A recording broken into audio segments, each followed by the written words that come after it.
Two of college football's best rags to riches teams of 2024 square off today here in Tempe, with the winner keeping alive its hopes of getting into the Big 12 Conference Championship game in 2 weeks. It's the 8-2 Arizona State Sun Devils, ranked 21st in the nation, taking on the number 14 BYU Cougars, 9-1 on the year, in ASU's most highly anticipated home football game in a decade. Parker Lewis has the ball teed up at the 35-yard line. The Devils in their traditional maroon and gold helmets with Sparky on the emblem on the either side, maroon jerseys with the gold letters and numbers, and gold pants. BYU white and blue, white jerseys, blue numbers, helmets, and pants. As the kick is in the air, and off we go in this huge game, and it will be a touchback.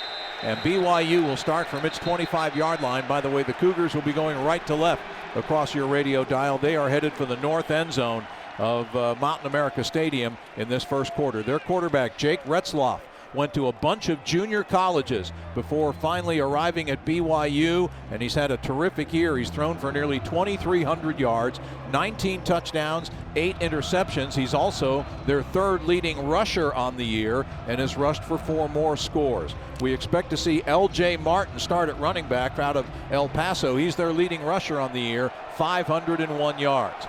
Martin is in the backfield to the right of Retzlaff. 1st and 10 from the 25 off play action. Retzlaff back to pass, throwing deep down the middle of the field, and it is overthrown, incomplete, intended for Chase Roberts, with cornerback Keith Abney in coverage for ASU. Yeah, that was it. I like the call to go for it early. Interesting, they went after Abney. You and I have talked how teams have been attacking the other corner, Robinson, quite a bit. Deep post route, and the ball was thrown too far vertically down the field. Should have pulled the receiver more towards the BYU sideline. See if ASU blitzes or brings some kind of pressure here on 2nd and 10. Receivers to other side on 2nd down. Handoff to L.J. Martin, trying to turn the right corner, and he's dragged down after a minimal gain by Shamari Simmons. The Sun Devil nickelback comes up and tackles L.J. Martin after a gain of just 1 yard to the 26. It will set up a 3rd down and 9 for the Cougars. Yeah, Shamari Simmons made the tackle, then his shoe went flying off into the BYU bench, and now he's trying to get his heel. Hey, he put it back on. It's amazing you can put your shoe back on without untying it. On 3rd down, there's a flag down. It looked like the ball was snapped prematurely. Retzlaff was dragged down for a loss, but this will be a penalty flag, and it may be an offsides on ASU. Prior to the snap, offside, number 98 with contact, defense, 5-yard penalty, still 3rd down. And so the penalty is on Sun Devil defensive lineman Jacob Rich Kongaika for offsides. That will move the ball to the 31 of BYU, setting up a 3rd down and 4 for the Cougars. Both of these teams do a pretty good job of not getting penalties. BYU only averages 39 yards penalties per game. ASU averages about 50. 3rd and 4. Retzlaff in the shotgun. L.J. Martin, the running back, to his right.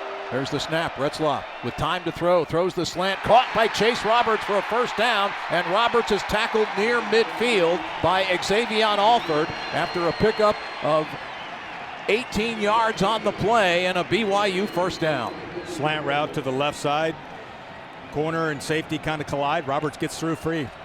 1st down. Handoff to L.J. Martin. And Martin is stopped after a yard gain to midfield as he gets stuffed by, among others, Prince Dorba, the Sun Devil defensive end.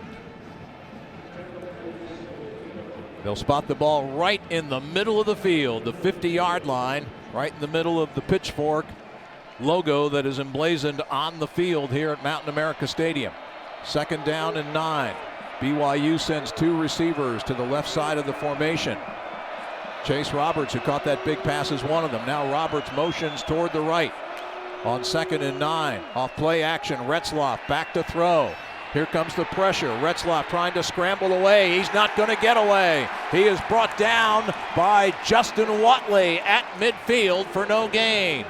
And that will set up a 3rd down and 9 for BYU. They converted a 3rd down just a few moments ago. Yeah, BYU is not great on 3rd down, only 39%. An interesting thing about that, they are among the worst in the nation at 3rd down. among the best in the nation at fourth down. They go for it a lot on fourth down. Yeah, they've gone 17. They've converted 17 out of 22 attempts. But what I like about that play is Retzlaff, when he was scrambling to him, looked like he brought his eyes down. He was looking for a hole. He wasn't trying to move within the pocket, looking to throw. He was looking to run, and that's what we want. We want his eyes down. Chase Roberts and Keenan Marion split to the side. Here's the jet sweep for Keenan Marion. Runs into one of his own men, gets away, but is tackled at the 46-yard line after a gain of only 3 yards on the play. Xavier Alford made the tackle as that jet sweep to Keenan Marion. Marion, it looked like, ran into the back of one of his own players, and I think it was fellow wide receiver Darius Lassiter. So now here are the Cougars. Fourth down, as we said, they go for it a lot. This will be the 23rd time this year they've gone for it on fourth down. They have converted 77% of the time, 5th best in the nation. A 4th and 5 coming up at the Arizona State 46-yard line as Retzlaff will throw on fourth down. Pressure's coming. Retzlaff nowhere to go. Scrambles to his left. Now gets the pass off, and it's incomplete. Almost intercepted. The pass almost intercepted by linebacker Jordan Crook. But the Sun Devils hold BYU on downs and will get the ball back. That is only the 6th time this year that Brigham Young has been stymied on a fourth down conversion try. That was just great pressure. They brought a blitz. They get pressure on. Keith Abney gets in there, puts pressure on. They get the corner on the crash. And then even more importantly, they didn't pick it off. You don't want to catch the interception. You want the incomplete pass so the ball moves back to the spot at the 46-yard line. So now the Sun Devils will not only go on offense for the first time, but they have great field position at their 46-yard line with Sam Levitt at quarterback, one of the best freshman quarterbacks in the country. Cam Skattebo at running back. Levitt will line up under center on 1st and 10. Gives to Skattebo. Skattebo with a hole, gets outside, tries to shake out of a tackle and does. Has a first down inside the 40 of Brigham Young, and he's forced out of bounds by linebacker Isaiah Glasker at the 38-yard line. A 16-yard run for Skattebo on the Sun Devils' first play from scrimmage. They just go with, it's a simple zone blocking, but the left tackle does such a good job. Atkins folds down the left side. The ball started out right and bounced out to the left side for the first down. 1st and 10 at the BYU 38-yard line. A play action fake. Levitt looking to throw. Hit as he throws. The pass deep, and it's incomplete. An attempt by Jordan Tyson diving for the ball inside the 5-yard line as Levitt got pressure that time from linebacker Jack Kelly, and Kelly laid the hit on Levitt just as Sam unloaded that pass, which was incomplete. Tell you what, that was a great attempt by Tyson and a phenomenal throw by Mr. Levitt, because he's getting pressure with a backer right up his. He knows he's going to get hit in the chest. He throws the post. He throws that post route low and in front of the receiver and gave him a shot. So it's 2nd and 10 for the Sun Devils from the BYU 38-yard line. Early moments of this game, no score.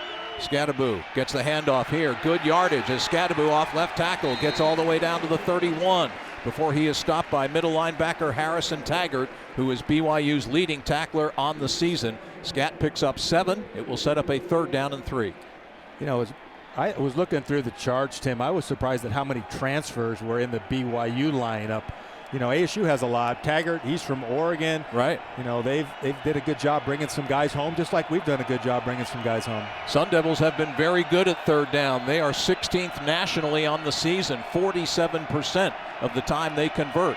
This is a 3rd and 3, and they'll give it to Skattebo, and he will convert for the first down to the 25-yard line. A pickup of 6 on the play. The tackle that time made by one-time UCLA Bruin, Che Bryant Struther.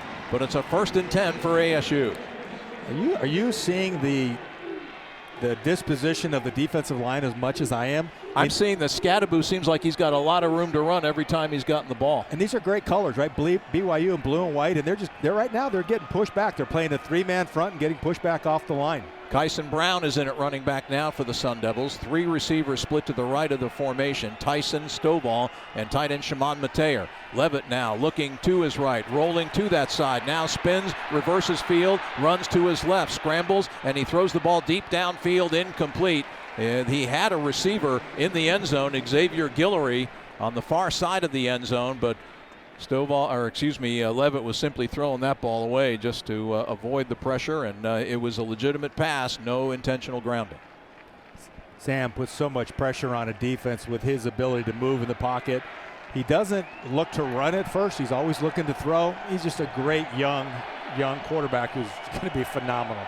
He already is phenomenal. Kyson Brown remains in at running back on second down as Leavitt throws quickly to the near side. Tyson a slip screen with an escort, and Tyson is down to the 15-yard line, and I think he's got a first down. Jack Kelly, the rover back, made the tackle for BYU, but it's a 10-yard pickup, and they will move the chains, and the Sun Devils are knocking on the door at the Brigham Young 15-yard line. Sun Devils bring Cam Skattebo back onto the field to replace Kyson Brown. 3 receivers to the left of the formation this time, the same 3 as before: Tyson, Stovall, Mateer. Skattebo gets the handoff here, finds a hole off right tackle and surges forward to about the 10-yard line. 5 solid yards for Cam Skattebo. The Devils are getting a push with the run game early. The tackle was made by BYU defensive end Logan Latui. One thing about number 4 in the backfield, he gets so much eye candy. Everybody's watching him. When the quarterback does keep it on the play action, whether it's run or pass, really puts that defense in a secondary bind. That run pass option is tough. 2nd and 5 from the 10-yard line. Man free. Stovall in motion. Now motions to the left. They give it to Skattebo. Skattebo gets about 2 or 3. It looked like the hole was there, but it closed quickly as defensive tackle Josh Singh helped bring him down at the 8. So it will be 3rd down and 3. ASU has already converted 1 third down on this drive. They need another to keep it alive. You almost got to get, I mean, there's no doubt, is it there, that this is 2-down territory? I think you're right. I think you're right, for sure. I kind of look at this. You can say it's 3rd and 3-ish. I call it, it's almost two plays to get 3 yards. 2 to get 3, yep. Exactly. 2 tight ends for Arizona State. A pistol look. Skattebo lined up behind Leavitt. Hand off to Scat, and he gets the first down inside the 5-yard line. He's down at around the 3. 1st and goal, ASU. As getting up off the bottom of the pile once again for the Cougars is their middle linebacker, Harrison Taggart.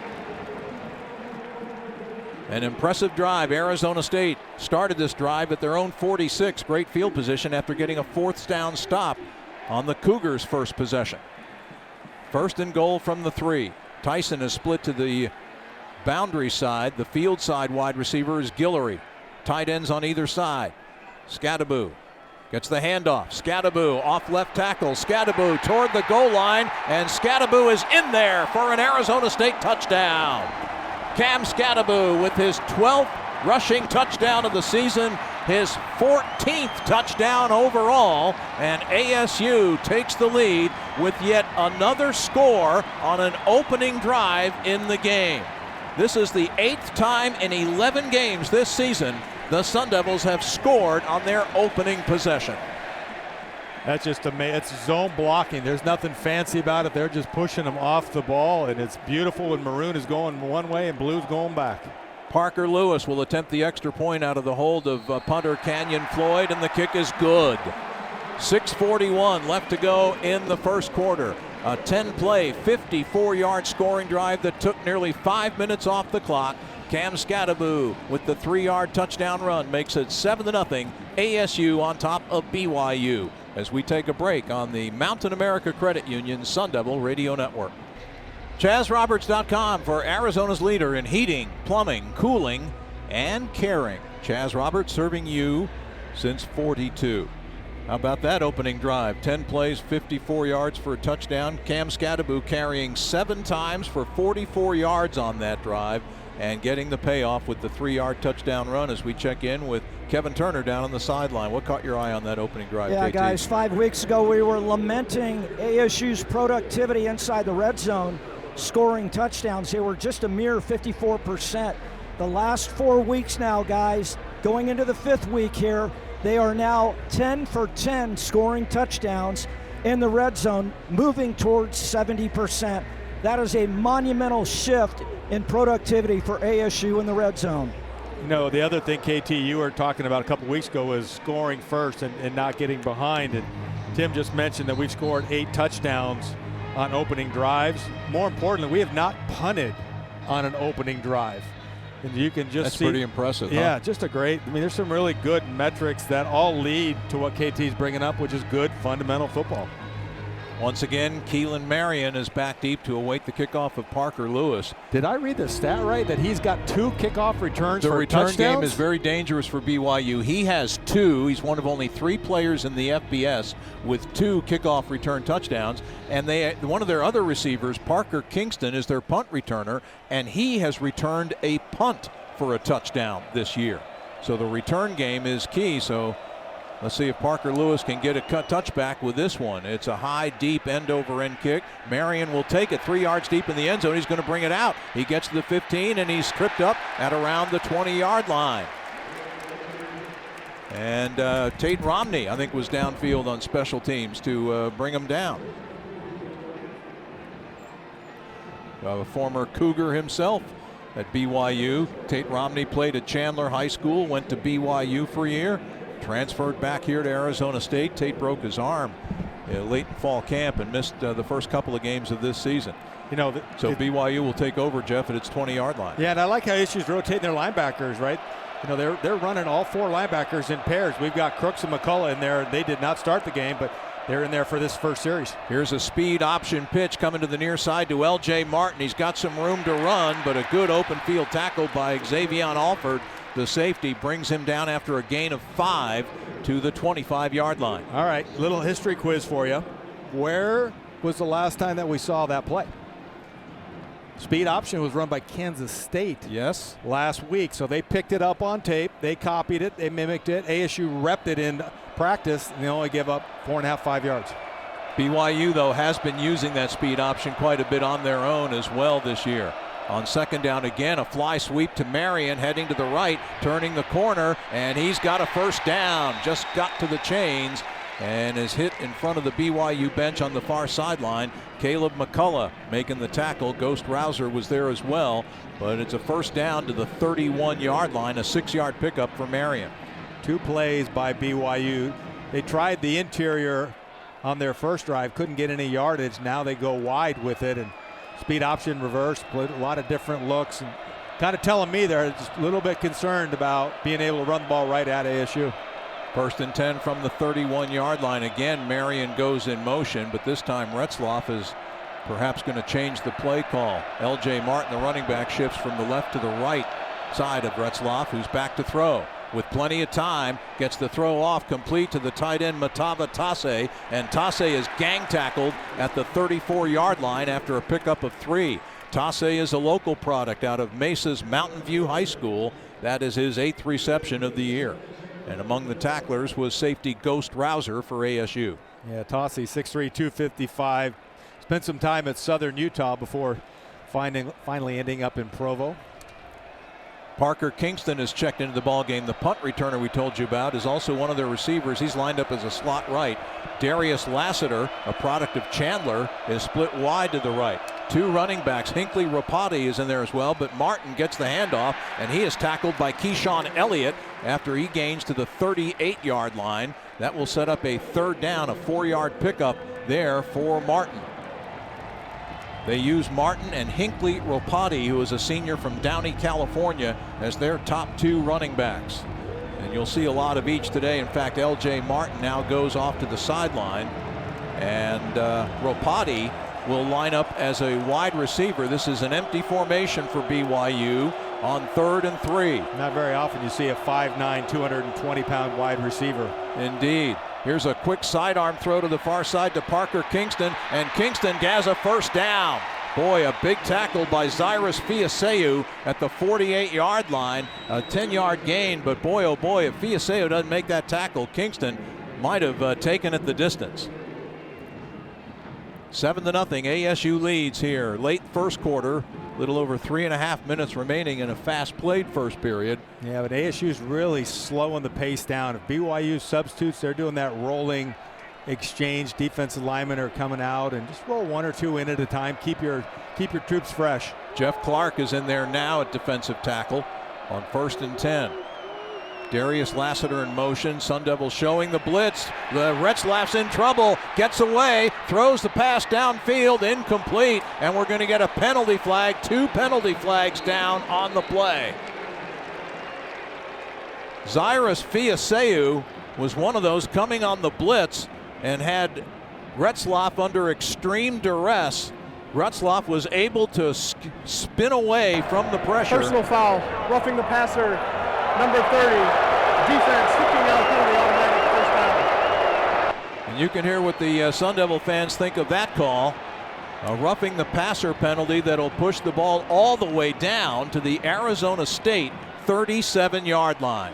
Yeah, that ball was gone, and Guillory hits him right in the chest. Got to watch helmet to helmet. Retzlaff does his best pro soccer imitation. Flops. He's got one ankle to the right and one to the left. Kenny Dillingham is apoplectic right now. He is all over the sideline officials for he wanted holding on that blitz.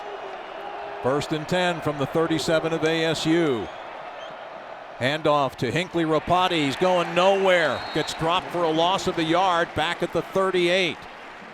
Leading the charge was Ghost Rouser, the safety for ASU.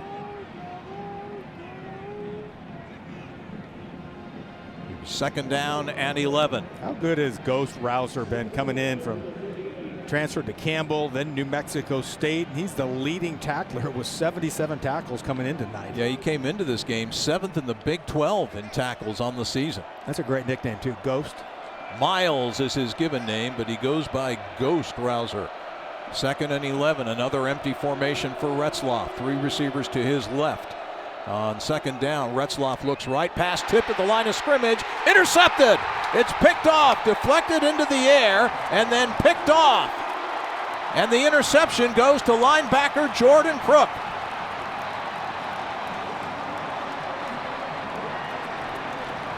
That ball was deflected into the air at the line of scrimmage and hung up there for a tantalizing couple of seconds. And Crook, the Arkansas transfer, with the diving interception, gives the Sun Devils the ball at the 35-yard line of Arizona State, with ASU already leading it 7-0 with under 2.5 minutes remaining first quarters. We take a break on the Mountain America Credit Union Sun Devil Radio Network. Beat the heat at Circle K. Enjoy a Polar Pop or Froster for only 79 cents all year long. Head to your local Circle K to take advantage of this refreshing deal. Big play by the defense, Rap. A tip, I believe it was Prince Dorba that got his fingertips on it, and the diving interception, the first of the year for Jordan Crook. Yeah, Dorba did a nice job. He lined up, call it a wide 5 technique outside the right tackle, but he was probably like 2 bodies outside the tackle, real high rush end. And he gave an inside step. The tackle went in, and he kept his eyes on the quarterback. He went back outside, raised up a hand, and knocked it down. And if you know, they're taught to rush. You want to get a sack. You're taught to dent the pocket. And then you're also taught if you can't get to the quarterback, get your hands up. You know, Retzlaff is only 6'1", which means, right, you know, in sports information terms, that means you're probably 6'0" at best, yeah, right? Because 5'11" maybe. It's kind of like political pollsters, right? When you look at the size and the weight on the speed chart on these charts, they're never right. Yep. ASU now plus 10 in the turnover department on the season. Devils take over at their 35 after the Crook interception. On 1st down, handoff to Skattebo, and he moves the pile forward and finally is taken down. They're going to give him forward progress to the 41-yard line, a gain of 6 when it looked like he was going to be stonewalled for about a 2-yard gain. You know, those plays are so pretty. It's just a bunch of maroon and gold and bunch of Adidas cleats pistoning up and down, moving, and Blue's going backwards. A lot of that blue wall failed. A lot of want to by the maroon and gold on that one. 2nd down off the play fake. Levitt will keep and try to run himself, but he's not going to get far. Dives forward for a couple of yards as Rover back Miles Hall was the one who kind of blocked Levitt's path and forced him to cut it inside and dive forward to the 43, which will set up a 3rd down, 3rd and 2. And the BYU sideline trying to get their crowd to make some noise on this 3rd down play. And as we've said all along, there are a lot of BYU fans here today. I would guess somewhere between 10 and 15,000 of them. And BYU slowly takes 2 of its defenders off the field. Yeah, Nelson and Magnusson, their 2 starting tackles are out. They brought in some speed guys. They're thinking pass. On 3rd down, they try to give it. They do give it to Stovall on the end around, but on the fly sweep, he's only able to get it to the 44-yard line. A pickup of 1. It'll set up 4th and 1. Cornerback Mark Collins, one of those in on the tackle. And so Kenny Dillingham has a decision to make here. 4th and 1 from the ASU 44. The Sun Devils this year 53% on 4th down, 10 of 19, and they're going to go for it, Jeff. But ASU did not substitute, so now they can't bring their big defensive tackles back in. Remember last week, though, ASU tried to draw them off sides, but they did not allow BYU to bring the big package back in the game. Here's Skattebo, and Skattebo on second effort, I think, able to just nudge the ball over the 45-yard line and move the chains. It was interesting. ASU, Melquan Stovall started to run off the field. The coaches are like, no, stay back on there, because if ASU substitutes, then BYU can substitute. They wanted that defensive package pinned on the field. They went for it on 4th down, and they got it. And they got it on what will be the final play of a fast-played and action-packed first quarter in this huge showdown game, almost an elimination game in terms of contending for the Big 12 Conference Championship. After 1 quarter of play here in Tempe, our score, Arizona State 7 and BYU nothing. Back with the 2nd quarter of today's game after these messages on the Mountain America Credit Union Sun Devil Radio Network. Take it to another level. Achieve legendary status. No one does it better. So you do you at Gila River Resorts and Casinos. As we welcome you back to Mountain America Stadium for the start of the 2nd quarter of today's game, Arizona State 7, BYU nothing. The winner of this game will still be alive in the hunt to go to the Big 12 championship game. The loser will not. An interesting early score from Lawrence, Kansas. Late first quarter, Kansas with an early 7-0 lead over the Colorado Buffaloes.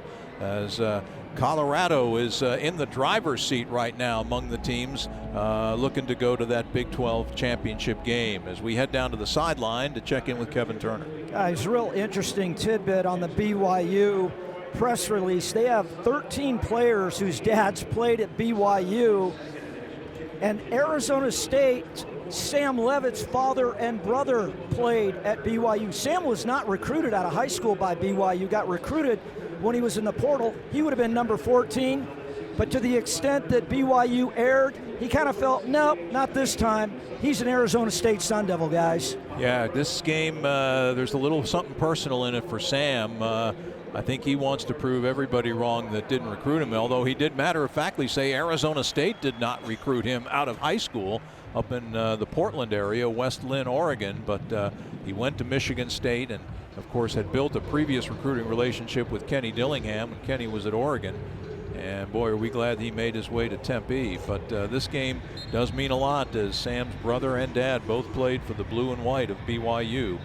And right now it's Arizona State on top of Brigham Young, 7-0. And the second quarter will begin with the Sun Devils in possession of the ball. The line of scrimmage, the ball situated just between the 45 and 46-yard line of ASU. And the Devils will switch sides now and go from right to left. They'll be attacking the north end zone here in the second quarter.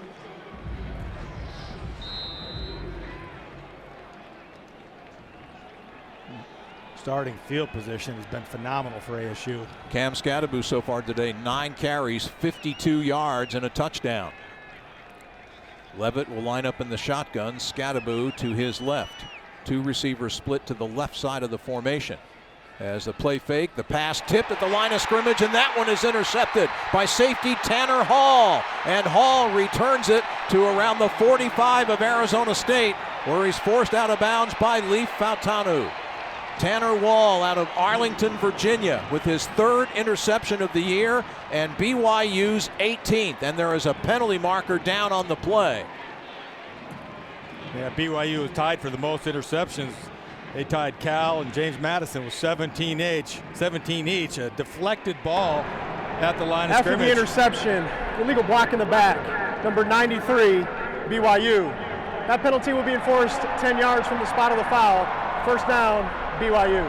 The defensive lineman Blake Mangelson called for the block in the back after the Tanner Wall interception. And both interceptions in this game, one for each team, have been on deflected passes at the line of scrimmage. Nose tackle John Nelson is the fellow who got his paws on that Levitt pass that was picked off by Wall. So each team has thrown an interception, or you can look at it the other way. Each team has gotten an interception on defense. And BYU, after the penalty, will take over at their own 35-yard line, trailing the Sun Devils 7-0 in the opening seconds of the second quarter. Retzlaff out of the shotgun, looks left, now rolls to his right, has plenty of time, and his throw downfield is complete. And it's caught by Chase Roberts, who's driven out of bounds by Javan Robinson, but the gain is to the 47-yard line of BYU, a 12-yard pickup and a Cougar first down. Kind of a rollout concept. They move the quarterback out of the pocket. He's a right-hander, rolled to his right. They pinned the defensive end and hit the comeback on the far side. Darius Lassiter splits wide to the right side. Roberts, who caught that last pass, is to the boundary side on the right. The running back is L.J. Martin. They give it to Martin, trying to turn the right side, going nowhere. Jacob Richkangaika helps swallow him up. And also in on the play was Caleb McCullough and Clayton Smith, as the Sun Devils just converged on Martin and dropped him for a loss of 2 yards on the play. Line of scrimmage now, the BYU 45, 2nd and 12. Parker Kingston is checked into the game and is a slot left for BYU. L.J. Martin remains the running back as Retzlaff will throw on second down. A sidearm zinger to Martin, and Martin is dropped on a good ankle tackle by cornerback Javan Robinson at the line of scrimmage. No gain on the play. The 45-yard line of BYU is that line of scrimmage. It's now a 3rd and 12. Nice shot by Robinson. He saw that screen coming out late to the left side. He was on the right side. He was the field corner, and he got there before the offensive lineman could square up, make a block on him. Hinckley Ropati joins L.J. Martin in the backfield. The running backs are lined up to either side of Retzlaff on this 3rd down and 12. Keenan Marion and Chase Roberts, receivers split to the right side. Darius Lassiter to the left.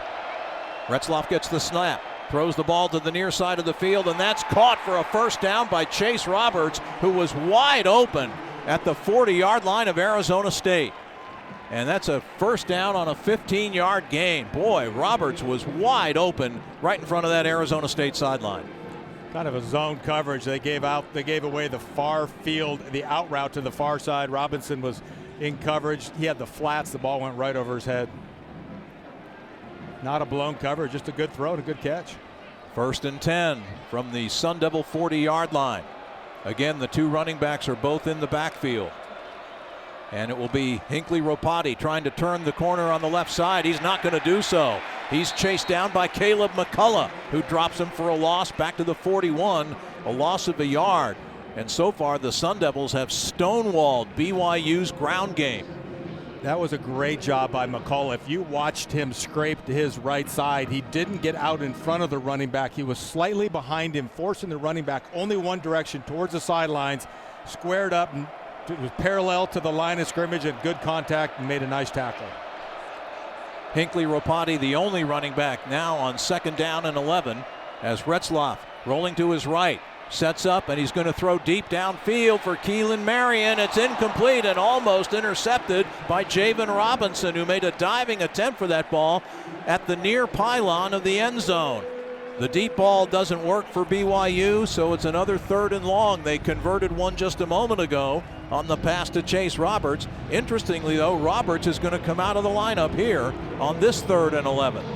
You know, ASU had a shot to hit Retzlaff after that throw, and they didn't. It was a good job. I think it was McCullough, the linebacker, not picking up a roughing the passer penalty, put pressure on Retzlaff, and he's in there right now. No, he's not in there. It's like you said. And now a delay of game penalty, it looks like. Flags flying all over the place. Illegal substitution. 12 players on the offense. 5-yard penalty. So that'll push the Cougars further back as they have a new receiver in the game, JoJo Phillips, a redshirt freshman from Lancaster, California. Game clock operator, please reset the game clock to 11:33. Thank you. And Phillips will stay in the lineup. The ball on the penalty moved back to the Sun Devil 46. 3rd and 16 for the Cougars. Big play for this Sun Devil defense to try to get off the field. ASU leads 7-0 early second quarter. Hinckley Ropati, the running back, motions into the backfield. Straight drop back for Retzlaff. Steps up, dumps it off, and it's dropped by Darius Lassiter. Lassiter on a crossing pattern just about 2 or 3 yards downfield. Had the ball right in his mitts and couldn't hold on, and the Sun Devils get a stop, and they will force the first Cougar punt of the afternoon. BYU's punter is from Australia, a transfer from the University of Pittsburgh, Sam Vanderhaar, averaging just under 43 yards per punt. Melquan Stovall back inside his 10-yard line to await the kick. Vanderhaar standing at his 40-yard line. There's the snap, high end-over-end kick. Stovall signals for a fair catch, doesn't make it, and the ball is downed and will be downed at around the 5-yard line by BYU. A 41-yard punt that pins the Devils deep in their end of the field, but Arizona State will get the ball when we return in a moment. 11:19 left in the first half. Our score still ASU 7, BYU nothing. This is the Mountain America Credit Union Sun Devil Radio Network. Resolution Copper sees the value beyond the copper. Responsible mining is essential to Arizona's economy and to America's future. Learn more at resolutioncopper.com.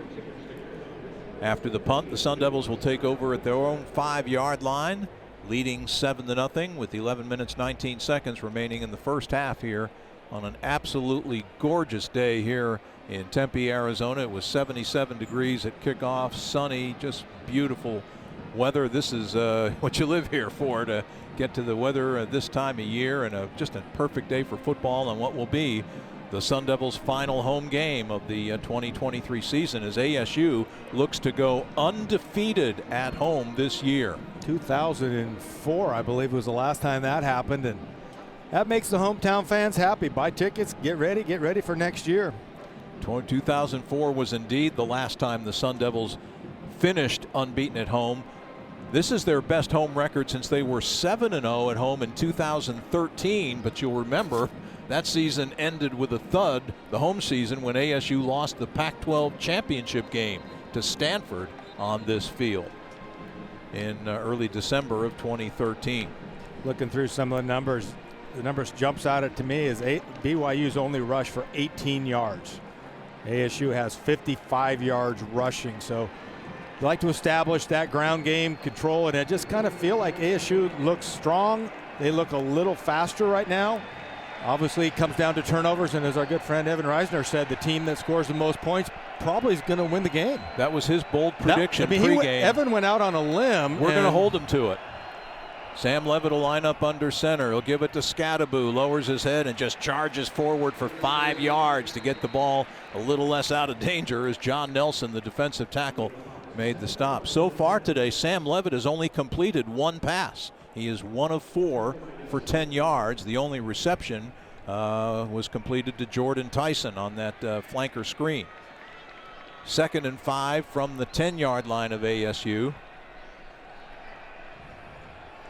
3 receivers aligned to the left of the formation, and now Levitt, with a little breathing room there, will line up in the shotgun. He'll keep it off of a fake to Skattebo, and Levitt is able to pick up about 2 or 3 yards before defensive end Tyler Batty, who has been one of BYU's star defensive players for years, makes the stop. Batty, a senior from Payson, Utah, second team All Big 12 a year ago. 3rd down play, 3rd and 2 from the 13. Kyson Brown in there to join Skattebo in the backfield. And those are the BYU fans making noise, trying to get their team to get a stop here, which could really flip the field with ASU at its own 13-yard line. Again, Levitt will line up in the shotgun. Kyson Brown gets the handoff, sweeping the right side, and Brown has a first down as he gets it out to the 17-yard line before he gets brought down on the play. And boy, putting him in motion on that fly sweep got him a little bit of momentum to turn that corner wrapper. Yeah, and it was an inside handoff underneath, and Skattebo turns into the lead blocker. So you end up having 2 backs with flow to the right side, lead blocker being Skattebo, and Kyson Brown picks it up. First and 10 from the 17. Now Brown is the lone setback. Lined up behind Levitt. Off play action. Sam back to throw. Gets the pass off, and it is caught by Tyson at the 35. He heads upfield to midfield, and he's into the 40. He's into the inside the 35 and is dragged down by the shirt tail at the 29-yard line of BYU. Safety Raider DeMooney finally making the tackle after a 54-yard completion. One thing that Hines Ward, the new receiver coach, has brought is toughness. Running through tackles and even blocking. These wide receivers are playing very physical. Nice stiff arm after the catch, keeps himself in balance. Adidas equipment is made too well. I mean, that shirt was stretched out about 3.5 feet. It looked like a 6X on his frame when he got done pulling on it. Safety Tommy Prassis, who's from Chandler Basha High School, went for the interception and didn't get it, and BYU paid the price. On first down, Skattebo runs the ball and barely gets back to the line of scrimmage on the play, as he is tackled after no gain. Among those in on the play was Rover Miles Hall. That time ASU tried to pull the backside guard tackle combination, so they had a power scheme to the right side, and a little bit slow developing, and BYU was able to hold that thing for not much of a gain. Two backs in the backfield again. Second down and 10 from the BYU 29-yard line. Tyson, one of those backs in the backfield, now motions out of the backfield. They throw him on a middle screen, and Tyson is able to get to the 25 before he is tackled by linebacker Isaiah Glasker. A gain of 4. He'll set up third down and 6. That time they had Tyson lined up in the backfield, motioned him left, and then he came back to catch almost a skinny slant play. It's like a wide receiver screen, but it was inside the hash mark, so it's almost like a inside screen or inside zone screen. Good design, different look. You're trying to get the defense running wide and hit the screen up the middle. Devils are 3 out of 4 on third downs. This is a big one. It's third down and 6 as Levitt looks to throw, gets the pass off, and it's complete. And near the first down marker inside the 20-yard line, Jordan Tyson, they're going to say he is out at the 20, a yard short of the line to gain. The field is a completed pass short of the line to gain. It's fourth down. So it'll set up a fourth down and 1 for the Sun Devils at the BYU 20. And of course, Arizona State will go for it. The Devils converting on their only other fourth down try today. That's the second time ASU's lined up Tyson in the backfield as a running back. That time they hit him on the out route. Fourth and a yard. Levitt under center. Skattebo lined up in the backfield. Levitt, the quarterback sneak, and he gets the first down as he gets it to the 18-yard line.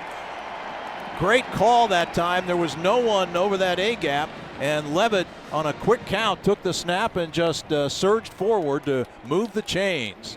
Yeah, it's kind of that quarterback sneak. You have the option to go right or left, and when we talk about A-gap, that's the gap between the center and the guard.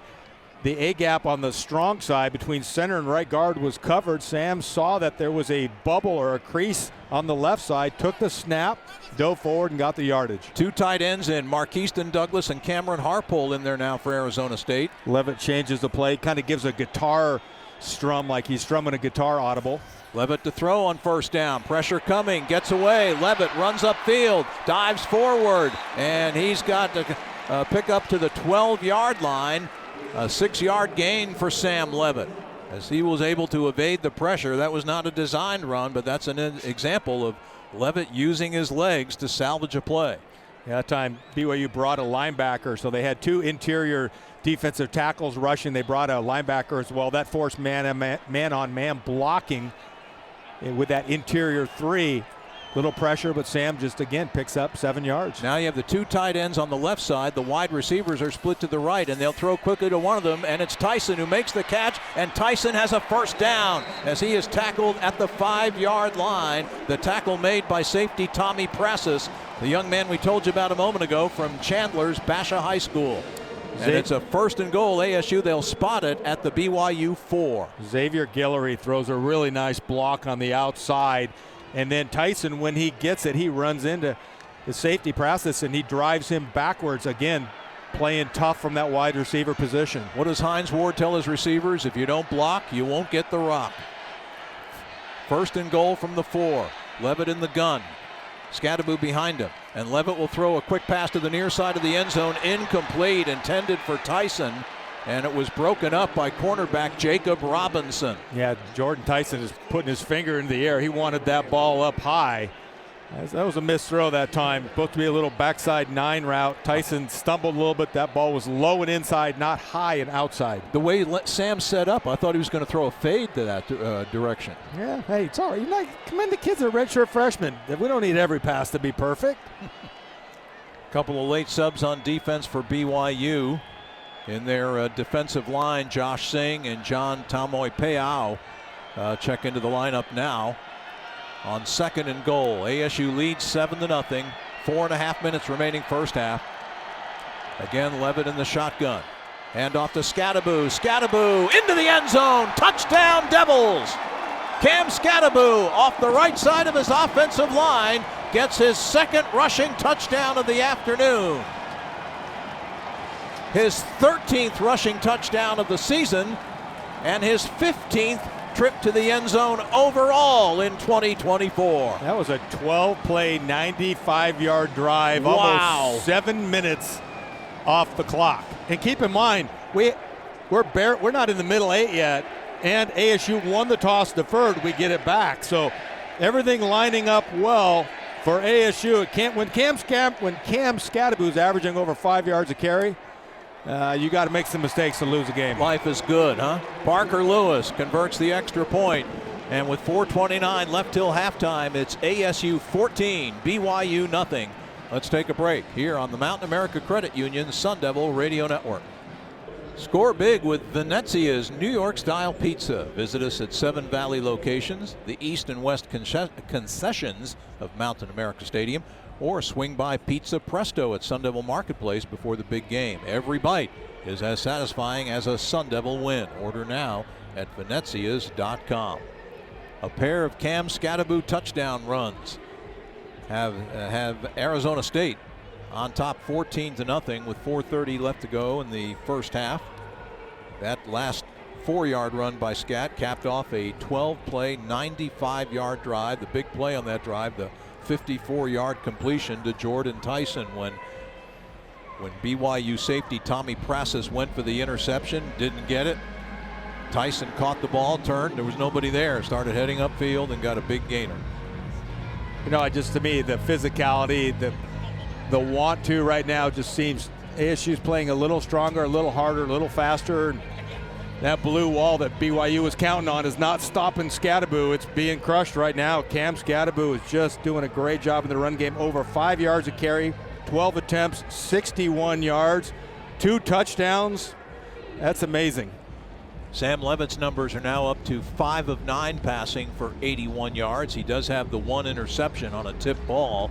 Only the 5th he's thrown this year. Each quarterback has thrown an interception, or you can say each defense has gotten one. Yeah, it's just good football. Sometimes you're going to have interceptions where, 6'4" defensive lineman throws his hands up and knocks it away. But I think the game plan for ASU is unfolding exactly like they wanted it. They deferred the toss, got a 4th down turnover. And now onside the Devils kick. try an onside squib kick, and I think Arizona State's recovered. At midfield, the kick went off of a BYU, one of the up men went off their leg, and there is a pileup right around midfield, and Arizona State has it. And up off the bottom of the pile for the Sun Devils is a fellow who I think is wearing an alternate jersey. I got 29 maybe coming up with that. Who do you? Number 41, Jamar Williams. Or Jamori Williams, I beg your pardon. Parker Lewis hit the ball low, hit one of the up backs. The up back is trying to figure out who is blocking responsibility. He's counting left of the kicker for the 3rd guy. Ball hits, bounces off, and then we get the ball on the carom. Jamori Williams is a true freshman from Manville, Texas. Now you're working your charts hard to get Jamori Williams. Seriously. That was some good work by by you and Bryson. What a call by Kenny Dillingham. And let's not forget Charlie Regal. Let's take a timeout. ASU up 14-0. This is the Sun Devil Radio Network. I'll tell you what, the Sun Devils are starting to pile up the stolen possessions. They got a 4th down stop on BYU's opening possession of the game. Later got an interception on a deflected pass by Jordan Crook. And now the onsides kick, it looked like it was a line drive, short line drive kick by Parker Lewis that ricocheted off the leg of one of BYU's up men and was recovered by, we believe, a Sun Devil reserve defensive back, a true freshman, Jamori Williams, at the midfield stripe. And so already leading 14-0, and in the so-called middle 8 of this game where ASU has been dominant all season long, with actually we're headed to the middle 8. We're 4:28 remaining in the first half. Kenny Dillingham places such high value on the last 4 minutes of the first half, the first 4 minutes of the second half. And in that period of time this year, the Sun Devils have outscored their opponents 66-13. They've got the ball here at midfield, leading 14-0 after that recovery. On first down, they'll hand the ball to Skattebo, and Skattebo shakes tackles, slips out of another, and that's a tough 3-yard gain as Skat is forced out of bounds by safety Tanner Wall.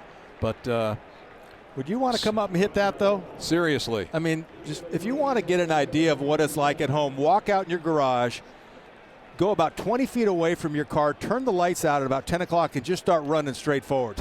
That's about what it's like at the end of a Cam Skattebo run. That play picked up 3 yards, 3 hard-earned yards for Skat. Line of scrimmage now, the BYU 47. Levitt with a rollout to the right, under pressure, and throws the ball away just as he was tackled by Blake Mangelson, defensive lineman who was pursuing Levitt. And Lee Fautanu over there to give his quarterback a hand up to get him off the turf. And now the BYU players are signaling for their fans to make noise here on this 3rd down and 7. Arizona State 3 out of 5 today on 3rd down. 2 for 2 on 4th down. Would this be 2-down territory for the Devils? A compressed formation here on 3rd and 7. A lot of BYU defenders in the box. ASU has trips to the right, but in a compressed bunch to the field side. Levitt to throw on 3rd down. He's got time. The pass is caught by Shimon Mateer for a first down, and Mateer gets down inside the 35-yard line, and he is tackled at the 32 of Brigham Young by cornerback Jacob Robinson after a 15-yard gain for tight end Shimon Mateer. That's his first catch of the day. Yeah, but you got trips to the field to the right side. They explode out, go deep. The tight end is flexed off the side of the left tackle. He runs a little 5-yard crossing route. So you got a 6'5", 255-pound tight end coming underneath, and it's just wide open on that left to right crosser. Tyson and Stovall to the left of this formation with Stovall in the slot. On first down, they give to Skattebo, and Skattebo finds a hole up the middle and gets inside the 30 down to the 27-yard line, a gain of 5. The tackle made by defensive end Isaiah Banya, who is no relation to Seinfeld friend Kenny Banya. In any event, it's a gain of 5, 2nd down and 5. I've been waiting all week to get that line in. I'm glad it worked its way in. The press box. We want to be in the Kenny Banya business. Everybody's laughing up on the press box. 2nd down and 5 from the 27. Kind of a man-free, single high safety about 20 yards deep. Kind of a man-free look underneath. Trips left for the Sun Devils. Again, it's Skattebo, and again a hole up the middle, and Skattebo is close to a first down. It looks like they're going to mark him about a half-yard short. The 22-yard line of the Cougars is the line to gain, and they are going to spot the ball at the 23. So here we go, 3rd and 1 with just over 2 minutes to go in the first half. DeCarlos Brooks checks into the lineup for ASU. Will the Devils get this ball snapped before the 2-minute timeout? On 3rd down and 1. They're trying to draw him offsides. Good coaching right there. Yep, they're going to wait to the 2-minute timeout. This is the 2-minute timeout. And so we will take a break. 2 minutes to go in the first half. A first half that has been controlled to this point by the Arizona State Sun Devils, who lead BYU 14-0 and are driving inside the Cougar 25-yard line. Timeout on the Mountain America Credit Union Sun Devil Radio Network. In the interest of journalistic integrity, which I am, we should note that the actual man who recovered that onside kick was really true freshman running back, highly recruited running back out of or defensive back, I should say, out of Chaparral High School, Plaz Johnson. Plaz Johnson is the one who made that recovery. He had switched uniform numbers for that play from 29 to the 41 that he wore. So Plaz Johnson gets the recovery, and right now the Devils have a big play, 3rd and 1 at the BYU 23-yard line. Levitt in the shotgun, gives it to Skattebo. Skattebo breaks free, he's going to score. Cam Skattebo takes it all the way in for his 3rd touchdown of the day. On 3rd and 1, a 23-yard scoring run. Cam Skattebo, it looked like he was amidst a bunch of Sun Devil fans there in the end zone, and I think he started signing autographs or something. There's a penalty flag down in the end zone. Did he sign it? Cam Skattebo, number 4, Big 12 Offensive Player of the Year. After the play, unsportsmanlike conduct, number 4, Arizona State. That 15-yard penalty will be enforced on the succeeding kickoff. That's number 4's first unsportsmanlike conduct foul of the game. Yeah, that's real unsportsmanlike to be happy about your 3rd touchdown of the day. Well, I mean, everybody gets NIL. Jeez. You could pay these Give me a players, break. and the guy signs something. You know what? The rules are the rules. You know, Tim, come on. Journalistic integrity here. Yeah, I guess. All right. But I think it's a penalty the Devils will be glad to take. The extra point by Parker Lewis is good. It's 21-0. ASU. The Sun Devils have now outscored their opponents 73-13 in the middle 8 of games. And they will get the second half kickoff in this one. 21-0 ASU, 1:53 till halftime as we take a timeout on the Mountain America Credit Union Sun Devil Radio Network. What a day so far for Cam Skattebo. 16 carries, 96 yards, 3 touchdowns. That 23-yard run on a 3rd and 1. Once he got past the line of scrimmage and slipped out of a would-be tackle, there was nobody home for the Cougars, and Scat had clear sailing to the end zone, and then found himself in the midst of a bunch of photographers and fans who are lining the end zone in that north end zone, and it looked like he actually was mimicking signing autographs in that area and got penalized for unsportsmanlike conduct. So did you think he signed it, Maybe he signed an NIL deal while he was down there. Well, right. I mean, that's the difference, though, with ASU, right? These players are young. They're exciting. They want NIL deals. You're playing a team at BYU that's so old, they don't worry about NIL deals. They worry about, do you have a matching 401k program, or do you have kind of a Roth program that will take care of the kids and the family? And I mean, life is different right now, but the youngins are whooping them up. 21-0, 1:53 left in the half. Now, because of the penalty, Parker Lewis is going to have to kick this one off from his 20-yard line, the 15-yard unsportsmanlike conduct penalty on Skattebo. By the way, that touchdown run capped a 6-play, 50-yard ASU scoring drive. You got to make just over 2.5 minutes. Make sure you kick this thing away from Marion. They may try to just kick it up high, try to force a fair catch, one of the upbacks at that middle level. There's 3 levels of return, 5 on the front line. Then they've got 4 in kind of a diamond look with 2 return guys deep. And we mentioned earlier, Keelan Marion, their kickoff return guy, has already returned 2 kickoffs Here this comes season the short for one, because touchdowns. Parker Lewis is only 2 yards away from the ball, so here comes a pooch kick.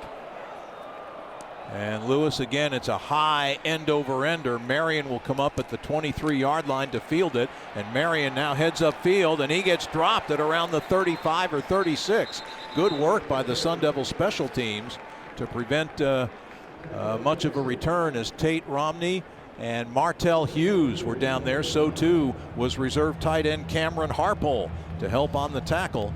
They'll spot it at the 35 of Brigham Young. It'll be a 1st and 10 for the Cougars.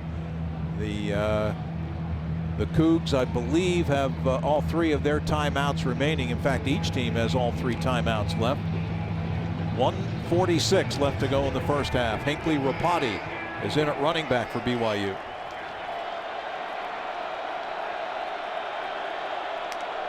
On first down, here's a speed option pitch to Rapati, and Rapati out on the far side is able to get the ball out to the 40-yard line. Ghost Rouser got him off his feet and on the turf after a gain of 5 yards on the play. Is that really your first play? You're trying to score and you're driving and you're coming with a speed option to the left side. Quarterback's right-handed too. Interesting. On 2nd and 5, Retzlaff will throw here. They blow the whistle. Clayton Smith had gotten by the tackle Caleb Etienne and was coming with blindside pressure. Prior to the snap, Arizona State has called their first charge timeout of the half. 30 seconds in length.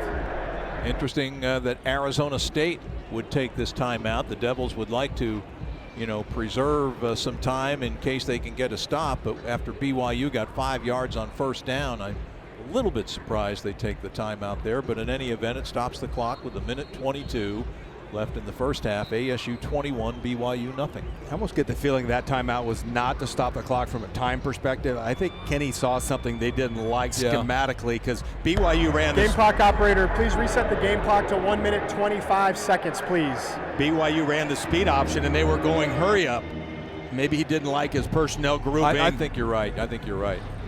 No question. One thing about ASU is you got to give this Kenny Dillingham staff great kudos because they're so well coached in doing the little things. It's that alignment trying to draw them off, at the end of the first quarter with a 5-yard attempt.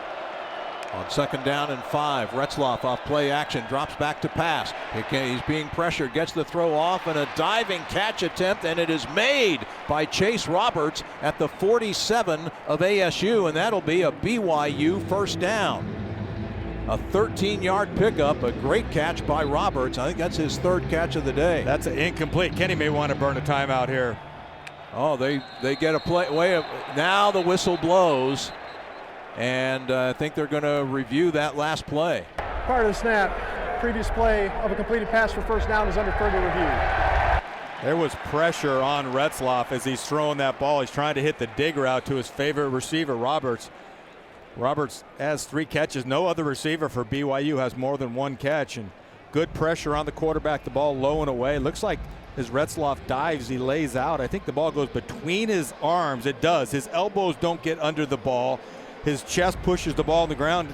In my book, that's an incomplete pass, but we'll wait and see how the officials adjudicate it. And this official review is brought to you by Accident Law Group, supporting the community, whether it's in the courtroom or on the field. Find us online at accidentlawgroup.com or call 480-900-HURT. The review monitor is situated at the 15-yard line toward the north side of the field, the side opposite the direction in which BYU is driving the football right now. Let's check in with Kevin Turner.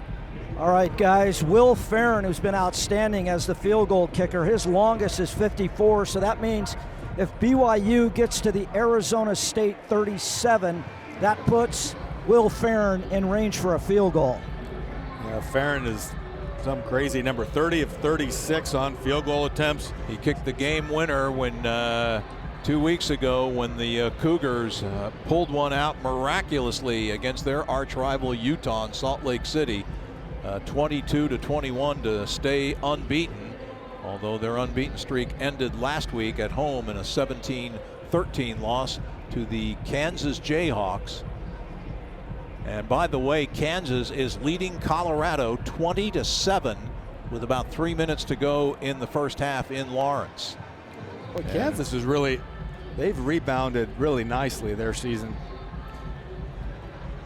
Kevin Turner telling us in our ear. Kevin, where's that game with Kansas and KU? Yeah, I drove by their stadium at like 5 in the morning last Sunday morning. It's under construction. They're actually playing the game at Arrowhead Stadium in Kansas City. I think the review is complete. After review, the ball hits the ground. It's an incomplete pass. It'll be 3rd down at the 40-yard line. Game clock operator, please reset the game clock to 1:22. The clock stops, and ASU is going to have 2 timeouts left. So now the line of scrimmage is the 40-yard line. Correction, game clock should be at 1:20, please. 1:20. So it'll be a 3rd down play. 3rd and 5 from the 40 instead of a first down in Arizona State territory.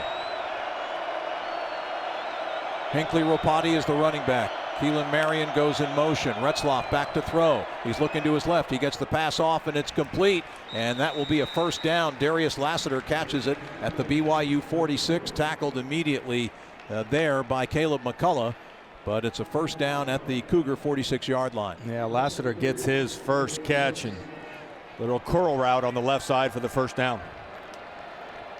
1st and 10. Again, a whistle blows, a penalty marker's down, a false start on BYU. Is this Lassiter? The penalty flag is on the far side of the field. False start, number 5. Offense. 5-yard penalty, still first down. And number 5 is? BYU is calling a charge timeout to avoid the 10-second subtraction. 30 seconds in length. So Darius Lassiter draws that penalty, and as you heard Michael Vandervelde, our referee, indicate that BYU has called a timeout to avoid the 10-second runoff. Clock has 1 minute 6 seconds remaining on it in the first half, with Arizona State leading BYU 21-0. 3 touchdown runs for Cam Skattebo in this first half. Ball situated at the 41 of Brigham Young. This is the first meeting between these two programs here since 1997, when BYU came to Tempe and beat the Sun Devils in a low-scoring early season, then non-conference game, 13-10. They played in Provo 3 years ago, a game you may recall where Arizona State in some ways outplayed BYU, but the Sun Devils committed 16 penalties for 100 and I don't know how many yards, and they ended up losing the game to the Cougars 27-17. 1st and 15 now from the 41-yard line as Retzlaff off play action drops straight back. Pressure coming from the rear from Jeff Clark. He throws to Ropati on the far sideline, and Hinckley Ropati has a first down into Arizona State territory, pushed out of bounds by Ghost Rouser inside the 35-yard line to the 33 of ASU. A big gainer on a wheel route to Ropati, and the Cougars on the move. A 26-yard pickup. You know, you get that running back comes out late. Everybody's going downfield. The running back blocks. Check releases on that little wheel route into the boundary left side, wide open. Lassiter motions from left to right. Ropati remains the running back. Again, Retzlaff to throw. Pocket caving in. Retzlaff looking to get out, and he can't do so. He wanted to throw the ball away at the very end, but wisely decided to hold on as he gets dropped back at around the 38. Zach Swanson and Elijah O'Neal help team up on the sack. A BYU loss of has called 5. their second charge time out of the half. 30 seconds in length. That was a good job by the secondary, stayed in coverage. Pocket kind of collapsed. ASU's getting pressure on Retzlaff, and they're working around the left tackle, Caleb Etienne. Transfer from Oklahoma State, and he's just given up that wide rush lane, forcing Retzlaff to have to step up into the pocket. Keyshawn Elliott was also involved in getting the pressure that time on Retzlaff that got him down on the field. And it's back at the 38 of Arizona State. Clock stops on the timeout with 48 seconds remaining here in the first half. The Sun Devils with a 21-0 lead. And ASU again will get the second half kickoff, having won the coin toss and electing to defer just prior to the start of the game.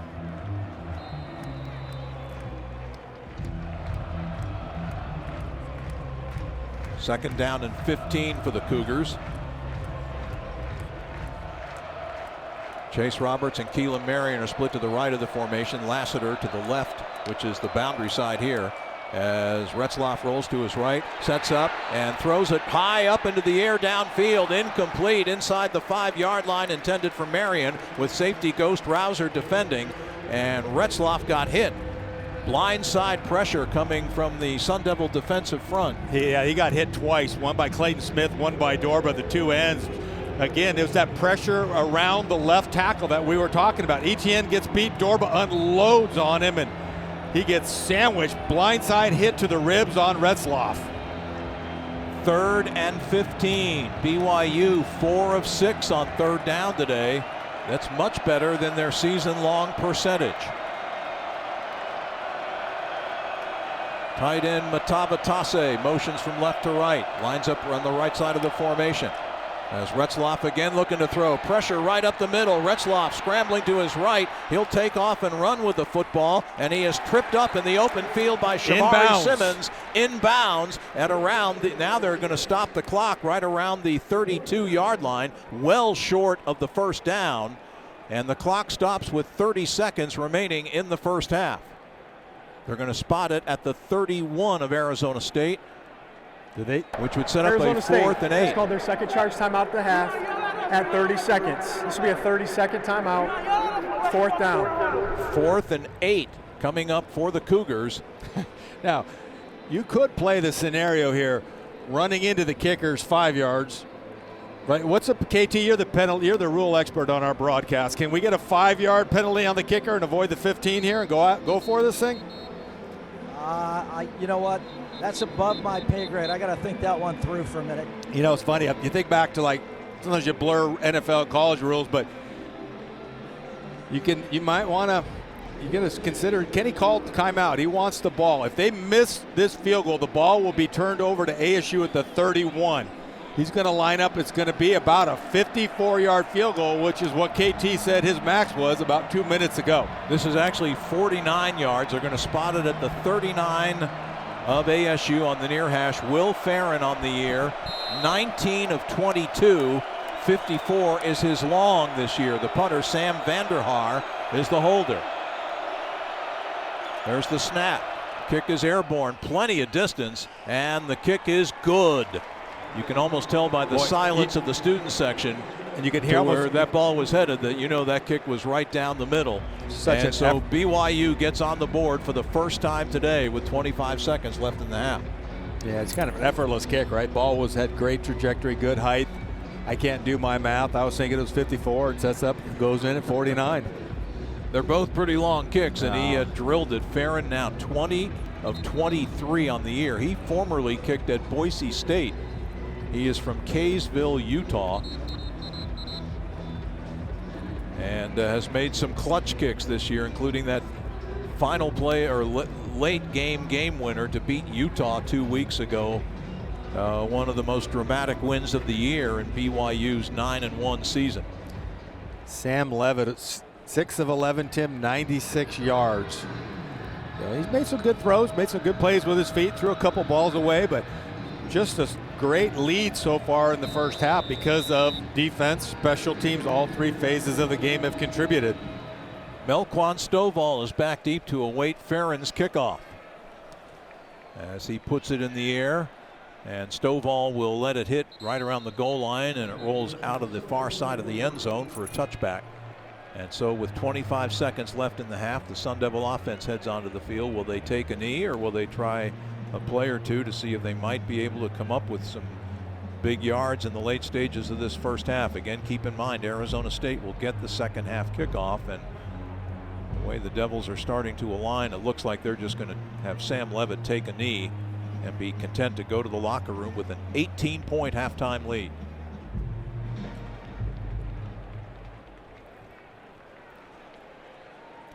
At the end of the game, you call this victory formation. I'm not sure what you call it here, but the Sun Devils are pretty pleased with the way things have gone in this first half as Sam Levitt takes a knee and the teams head to their respective locker rooms at halftime. By the way, BYU has not scored a touchdown in over 49 minutes of game time, dating back to last week. And at halftime here, our score is Arizona State 21 and BYU 3. And again, keep in mind the Sun Devils will get the second half kickoff. 3 touchdown runs for Cam Skattebo. The difference in this ball game here today in ASU's regular season home finale, senior day, and homecoming day at Arizona State. We'll take a timeout. Jeff Munn will be by with our halftime report after these messages on the Mountain America Credit Union Sun Devil Radio Network. Second half kickoff. Will Farron boots it, and Melquan Stovall lets it hit in the end zone for a touchback. And that will give Arizona State possession at its 25-yard line, 1st and 10. The Sun Devils going right to left across your dial, attacking the north end zone of Mountain America Stadium in the third quarter. Sam Levitt, 6 of 11 passing for 96 yards, no touchdowns, 1 interception. Jordan Tyson, 5 receptions, 81 yards in that first half. The only other catch by a Sun Devil, a big 15-yard first down reception by tight end Shimon Mateer. 3 receivers to the right of the formation on 1st and 10 from the 25-yard line as Levitt throws to one of those receivers, and I believe it is Tyson, and he gets up to around the 30-yard line with his 6th catch of the day. Isaiah Glasker, the strong side linebacker for BYU, makes the tackle. Glasker, one of their best defensive players, a sophomore from South Jordan, Utah. It's amazing how well ASU moves Jordan Tyson around. We've seen him in the slot. We even saw him at running back a couple of times. Yeah.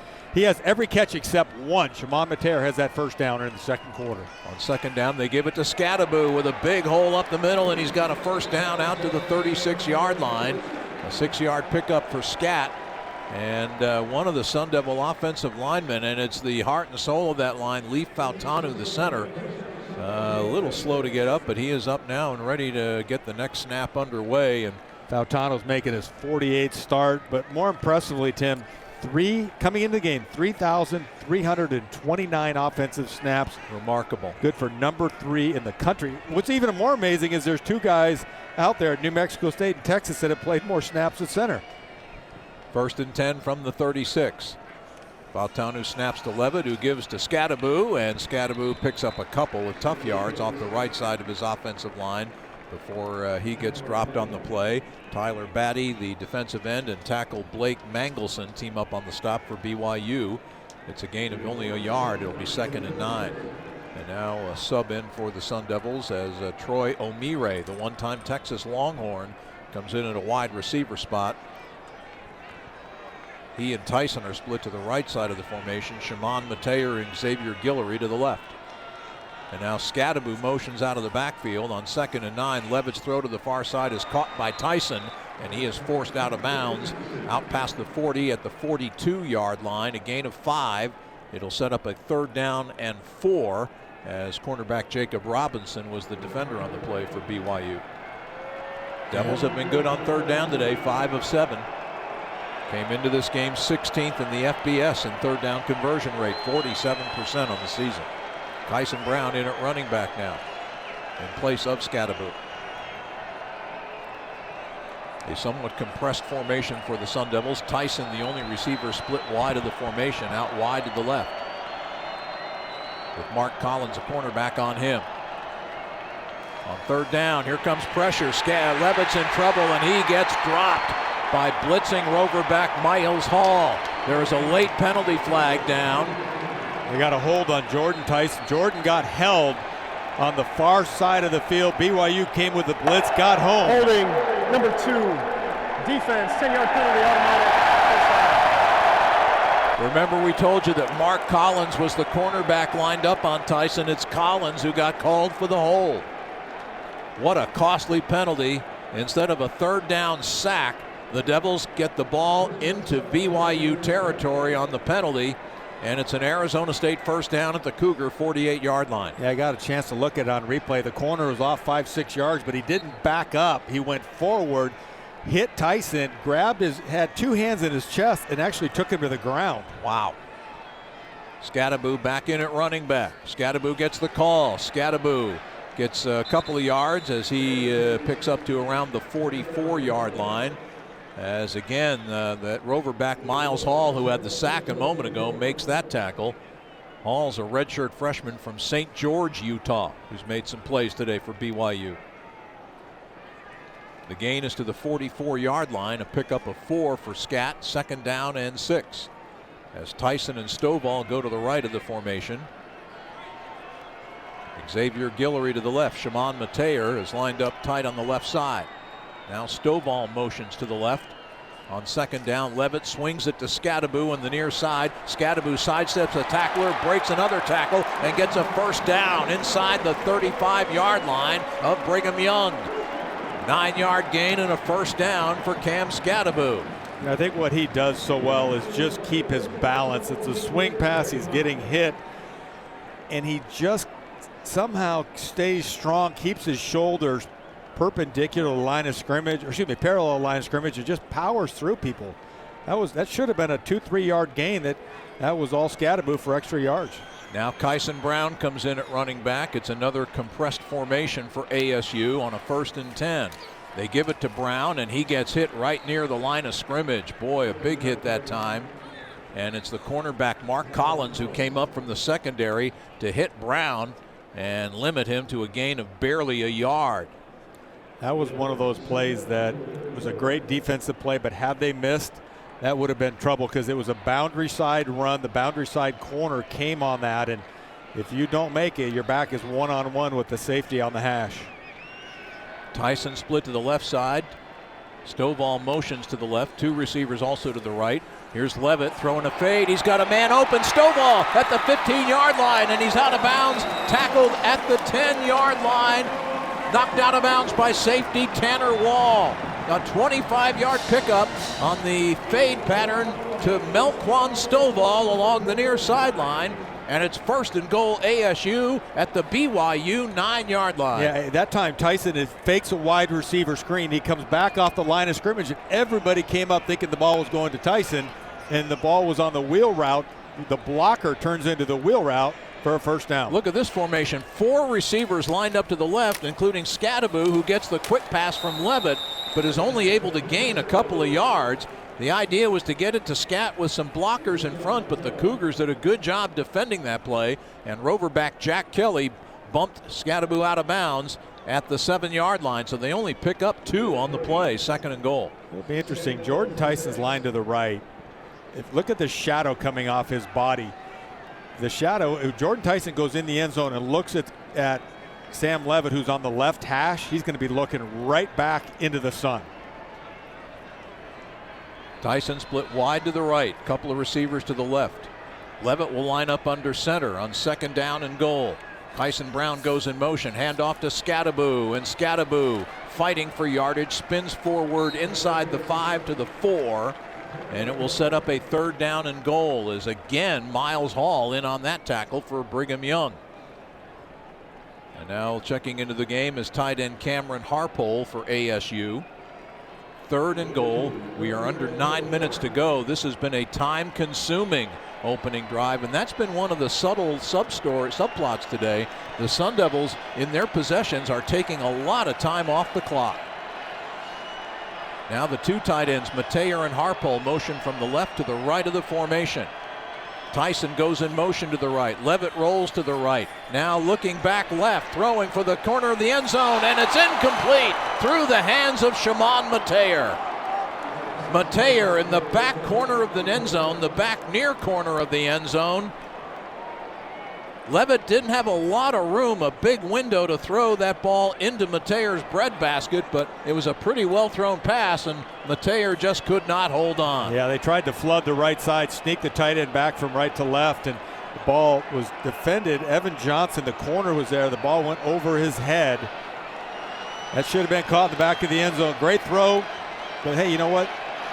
Going to go for it here on 4th down. Ball's on the 4. Interesting. Instead of taking a chip shot field goal, the Devils are going to go for it on 4th and goal.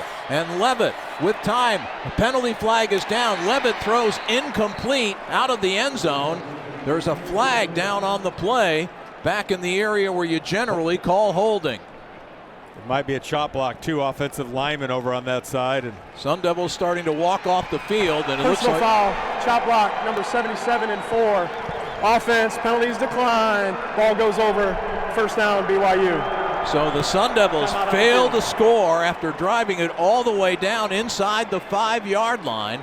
They take up about half of the 3rd quarter with that drive. 8:18 remaining in the 3rd. BYU will take over at its own 4-yard line when we come back. ASU 21, BYU 3. Timeout on the Mountain America Credit Union Sun Devil Radio Network. Beat the heat at Circle K. Enjoy a Polar Pop or Froster for only 79 cents all year long. Head to your local Circle K to take advantage of this refreshing deal. Spirited conversation going on in the booth during the break. The gist of it being that was when you really think about it, not a bad idea for Kenny Dillingham to roll the dice and go for it on that 4th down there at the 4-yard line with his team leading 21-3 rather than kick a short field goal. All right, let's go down to the debate. We'll let you into it. Sean Crespin, give us your logic for why this should happen. Well, right now you're counting possessions. As Tim mentioned, they took 7 minutes off the clock there on that drive. You're counting possessions. ASU up 21-3. That's 3 touchdowns BYU has to score. If you kick the field goal there, you're still only up 21. That's 3 touchdowns BYU has to score. Had you punched that in, I think it's a worthwhile roll of the dice because now it's a 4-possession game. Kick a field goal or don't get the touchdown on that drive. That doesn't change the amount of possessions that BYU has to score a touchdown on. A touchdown would have for ASU. And another consideration now that even with the unsuccessful 4th down play and then the penalty after it that was nullified or declined, BYU has to start in the shadow of its own goal line. They're at their own 4. And they've had trouble running the football today. The Cougars so far have rushed as a team for only 25 yards. Retzlaff will line up at his goal line in the shotgun on 1st down, handing the ball off to L.J. Martin, and Martin able to find some room up the middle. His best run of the day, drives the pile forward, and they get a 1st down out to around the 16-yard line. A gain of 12 for L.J. Martin. His longest run of the day, the longest run by any Cougar today. Again, even though they got no points, the Sun Devils chewed up a whole bunch of time, over 7 minutes with that possession that ended in the red zone at the BYU 4-yard line. 1st and 10 Cougars at their 16. 2 receivers split to the left side for Jake Retzlaff. Martin continues to be the running back. Martin gets the handoff here, and Justin Watley wraps him up and drags him down for no gain. Watley, the transfer from Cincinnati, who's made some plays this year for Arizona State on the defensive line, a junior from Cleveland, Ohio. That time they lined up Watley out wide. He comes inside, he swims the left tackle and gets into that B gap, makes the tackle for really no gain right there, but good use. Remember, we've seen Dorba out there wide. Now they put Watley out there wide and get a big rush end on that right side. 2 receivers split to the right of the formation, Marion and Roberts, as Retzlaff with time to throw delivers over the middle. It's caught by Keenan Marion on a crossing pattern, and he is tackled short of the 1st down at the 23-yard line by Caleb McCullough. So the Cougars now face a 3rd down and 3. BYU 4 of 7 on 3rd downs today as Keyshawn Elliott, Jake Zyrus Fiaseu, Zach Swanson, Jeff Clark, Clayton Smith all check in to the defense for Arizona State. Jacob Richkangaika, C.J. Fight, Justin Watley among those coming out. Play clock still has 12 seconds left on it as Retzlaff gets his personnel all situated. 3rd down and 3 for BYU. Retzlaff, quick throw to the far side, caught for a 1st down by Marion, tackled immediately by LaTerrence Welch after a short gain to the 29-yard line. But it's a BYU 1st down, their 2nd 1st down on this series. They've gotten the ball out of the shadow of their own goal line of the Cougars, and now Retzlaff with time to throw delivers over the middle, and that's complete to Darius Lassiter near midfield. And Lassiter is tackled right at the 50-yard line, a 21-yard gain. Keyshawn Elliott on the tackle for ASU. He found that deep dig route on the right side. Little good pressure by the offensive line, creating a pocket, and just a nice completion. L.J. Martin gets the handoff on 1st down, and Martin is able to pick up about 6 yards on the play before he is dragged down by tackle Jeff Clark at the 44-yard line of Arizona State. An impressive quick drive here by BYU, a possession that began at their own 4-yard line. They're now at the ASU 44. 1st and 10, or excuse me, 2nd and 4. Retzlaff delivers far side of the field, and that's caught by Marion, and he is dropped by Javan Robinson at the 31-yard line. Another 1st down on a 10-yard gain. And BYU's offense has found a really good rhythm right now. But already we're down to the final 4.5 minutes of the 3rd quarter, with ASU leading the game 21-3. Yeah, Abney started the game at corner. He's not in right now. I don't know if they're just, we'll have to watch the rotation to see if they're working in LT Welch to give those corners a break. Right now it's Javan Robinson on the defensive left side, LT Welch on the defensive right side. Welch had a couple of great games against Oklahoma State and UCF earlier this month. Off play action, Retzlaff throwing deep to the far side. He's got a man, and it's incomplete. Off the fingertips of JoJo Phillips in the end zone with LT Welch defending. But Retzlaff threw that ball right on the money. That should have been a touchdown.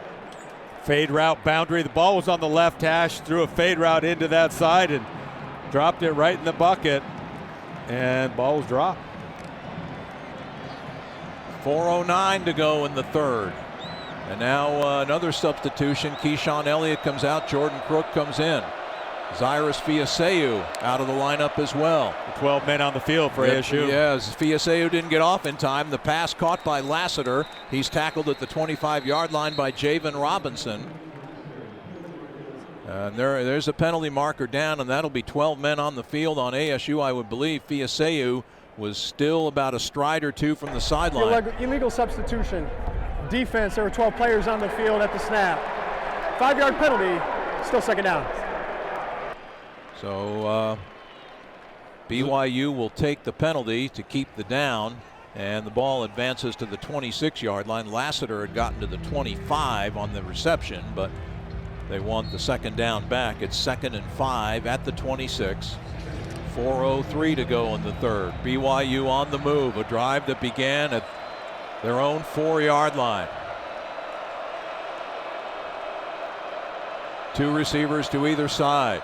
A speed option coming up. No, they reverse it with a pitch to Marion. Marion breaks one tackle and is tripped up with a first down inside the 20. A penalty flag is down on the play, and this one may come back. That was a beautiful play call. Looked like it was going to be a speed option right by Retzlaff, and then they had Keelan Marion coming the other way, coming left to take the fly sweep. There is no foul on the play. Result play is a first down BYU. And they say there is no foul on the play, and it will be a first down for Brigham Young at the 17-yard line. Yeah, Kenny wants an explanation on that. Deserves an explanation on that. You know, look, watching replay, Shamari Simmons is a safety on the other side. He sees it coming, and he's pointing out, yelling at everybody. He saw that slot receiver come in the opposite direction. Good eyes by Shamari. What a drive this has been for BYU. Hinckley Rapati goes in motion. Retzlaff back to pass. Steps up, now he takes off to run. Gets by one man and heads downfield, run out of bounds, short of the first down. He picks up about 7 before he goes out of bounds at the 10-yard line. Forced out of bounds by Jordan Crook. Again, pressure around that left side of the offensive line, and that was Clayton Smith putting pressure, forcing Retzlaff up and out to the left side. Was able to pick up yardage. Couple of Sun Devils had a chance to make a tackle. Probably should have been a tackle or at least some kind of loss right there, but quarterback kept it alive and picked up positive yards. 2nd down and 3 from the ASU 10. Rapati is the running back. Off the play action fake, Retzlaff throws for the near corner of the end zone, incomplete, intended for Lassiter.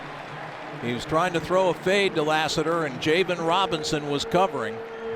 The pass incompletion sets up a 3rd and 3. And certainly you'd have to figure this is 4-down territory for the Cougars. Oh, without a doubt. A little fade route that time. Lassiter's got good size to him. 6'2", 210 pounds. Chandler product, it was there. A compressed formation for BYU with Retzlaff under center. L.J. Martin, the running back. They give it on the fly sweep to Keelan Marion. Marion finds a seam and gets into the end zone for a BYU touchdown. Keelan Marion with a 10-yard touchdown run.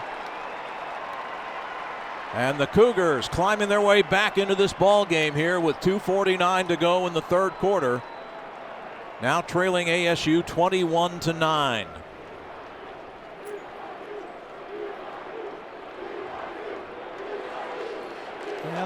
One thing, trying to keep BYU's momentum down, and They respond with a 95-yard drive. BYU has elected to go for a 2-point try. Please reset the play clock to 25 seconds. We'll start on my ready. As you heard referee Michael Vandeveld say, BYU will try for 2 here to make it a 10-point game. ASU 21, BYU 9. Both the running backs, Rapati and Martin, in the backfield with Retzlaff. Retzlaff gets the snap. He's going to throw for the end zone, and it's incomplete.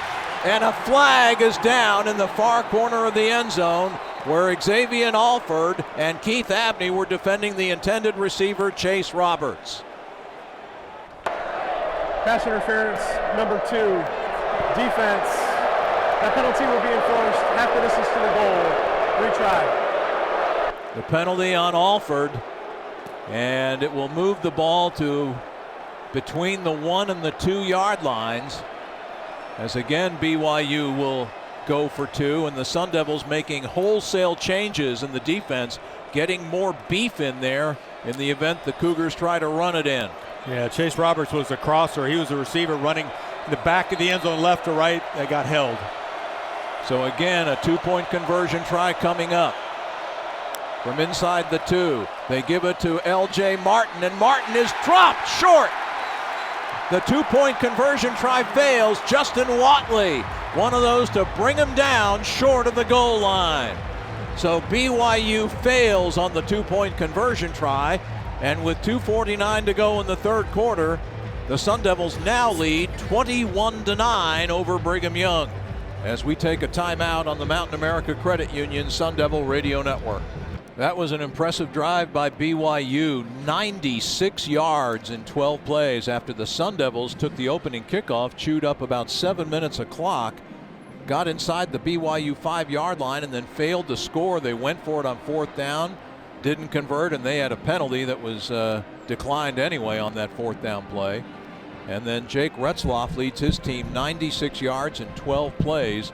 The capper was Keelan Marion's 10-yard rushing touchdown on the jet sweep, a drive that took 5.5 minutes. The 2-point conversion try failed, so it's now a 21-9 ball game in favor of Arizona State. So far in this game, ASU unofficially 269 total yards, BYU 205, 96 of them coming on that last drive. 2:49 remaining in the third quarter. Yeah, Caleb McCullough is off to a great start on the defensive side. He's got 6 tackles. He's a leading tackler. Ghost Rouser, Shamari Simmons both have 4. And on the other side of the ball, Isaiah Glasker's got 8 tackles for BYU. I always like to look at the defense. You know, we talk so much offensively all the time. Oh, yeah. But this kind of shaping up one of those games. You know, if you're ASU's defense, close it out. You got a 12-point lead. Conversely, if you're the offense, you can't leave points on the board anymore. You got to start adding. Every time you get points, try to take them. You know, that was a debate we were talking about. Should Kenny kick the field goal or not? And it's that debate between momentum and leverage and what do the analytics show. And, you know, those are all the decisions that a quarterback has or a coach has to make. And they make those decisions a couple days in advance. And Kenny has chosen we are going to be aggressive. But they've already onside kicked. You know, you're definitely going for it on 4th down. Will Farron unloads on the ball, kicking it off, and that will end up in the end zone for a touchback. So the Sun Devils will go to work from their 25-yard line. Again, one of the underlying stories today, the Devils in their offensive possessions have taken a lot of time off the clock, it seems like, on all their drives. Even the drive that started the third quarter and did not come up with points took time off the clock. We have not yet seen punter Canyon Floyd, if I'm not mistaken, in today's game. As a punter, he is the holder on place kicks, but the offense has been fairly efficient. ASU has a 5-minute time of possession advantage, 23 minutes to 18 minutes. Even with that lengthy drive that BYU just had a moment ago. On 1st down, Skattebo gets the call, finds room up the middle, and Skattebo's already got a 1st down, out past the 35 to the 39-yard line. A gain of 14, tackled by safety Micah Harper, product of Basha High School in Chandler. Yeah, they full block that time. The tackle, right tackle comes inside, the left guard kicks out, the right tackle pulls up inside, and they give Skattebo a nice hole over that right side. He just pounds the secondary after he gets the first down. Levitt under center. A play fake to Skattebo with time to throw. Levitt has a man wide open. Xavier Guillory at the 20, at the 10, at the 5. Touchdown Devils! Oh my goodness! A 61-yard touchdown pass from Sam Levitt to Xavier Guillory, who was left all by himself on the near side of the field. Xavier Guillory, his second catch, comes up huge. That is amazing. Got a play action pass. Again, when you go to Tyson so much, when you go away from him to somebody else, all the eyes go to Skattebo. All the eyes go to Jordan Tyson. Nobody's looking at Xavier Guillory running down the left side. Xavier Guillory's second touchdown reception of the year. He had one in the Kansas game here on October 5th. Previous play of the touchdown is under further review. Around the 3-yard line, 2 or 3 yard line, looked like he got a little contact. I thought he stayed in, but they'll take a look at it, and there's cameras on the pylon, so you can see. They'll be able to look at that. Should be able to look at that pylon cam and get an angle. Yeah, I saw the replay, and it looked to me like Guillory kept his feet in bounds. It's going to be close at the 2-yard line. It's right almost on the line, but boy, I don't know if there's enough there to overturn it. This official review is brought to you by Accident Law Group, supporting the community, whether it's in the courtroom or on the field. Find us online at accidentlawgroup.com or call 480-900-HURT. And official Michael Vanderveld on the monitor, and this is a very quick review. So what does that tell you? We'll find out. After review, ruling a touchdown stands as called. There you go. It was really close there, wasn't it, Rap, at the 2-yard line? Right at the 2, and it's kind of like looking at a horse race. If you're not looking straight down the line, it's hard to see. It was almost like the replay was from the press box down to the field on the angle. Hey, you know what it is? Touchdown! Touchdown Devils. Let's not overanalyze this thing. That was 7 points, and maybe, as Bryce Garrick, our spotter, says, maybe that's why you wear white shoes, huh? Man, oh man, the Devils really needed that one after that time-consuming scoring drive by the Cougars. And we've got a timeout here. Let's go to break with 2:06 to go in the third. And the Sun Devils now have increased their lead to 27-9, pending the extra point here on the Mountain America Credit Union Sun Devil Radio Network. Well, on a day when they've chewed up a lot of clock with their scoring drives this afternoon, how about that 2-play 75-yard drive in 43 seconds, capped off by the 61-yard touchdown pass Sam Levitt to Xavier Guillory. And now Parker Lewis on to attempt to add the extra point. Out of the hold of punter Canyon Floyd. The ball is airborne, and it is through. 28-9, ASU leads it with 2:06 to go in the third. Kevin Turner, quite a response by that Sun Devil offense. Yeah, no doubt about that. And it's good to see Xavier Guillory get into the act here. And he's been on the kind of on the shelf nursing a hamstring, so it's good to see him get loose. But what I really liked about that, and I called up to Rapper in the break there, it was just such a clean pocket. So you got to give the offensive line a lot of credit, and Sam just does what Sam does, and he layered that right on the number. Kenny Dillingham just came down to the offensive line. He said, guys, we're getting the ball back, and we're going to punch it in again. We are not done. We're going to get the ball back and go down and score. Sam Levitt, by the way, that is his 18th touchdown pass of the season. And as we mentioned earlier, Xavier Guillory's second touchdown reception as Parker Lewis gets set to kick it away to Keelan Marion, who has scored the lone BYU touchdown here this afternoon. Shadows now engulfing about half the field on the south end of the field. The ball will be kicked into the sunlight by Lewis. And Marion, short kick. He'll have a chance to run it back from the 5, and he's dangerous as he gets out to the 20, out to the 25, and gets tackled there at around the 26-27 yard line. And Jordan Crook The linebacker was in there to make the tackle on special teams after a 21-yard return. And so BYU gets it back at its 27-yard line, trailing the Devils by 19 with exactly 2 minutes to go in the third quarter.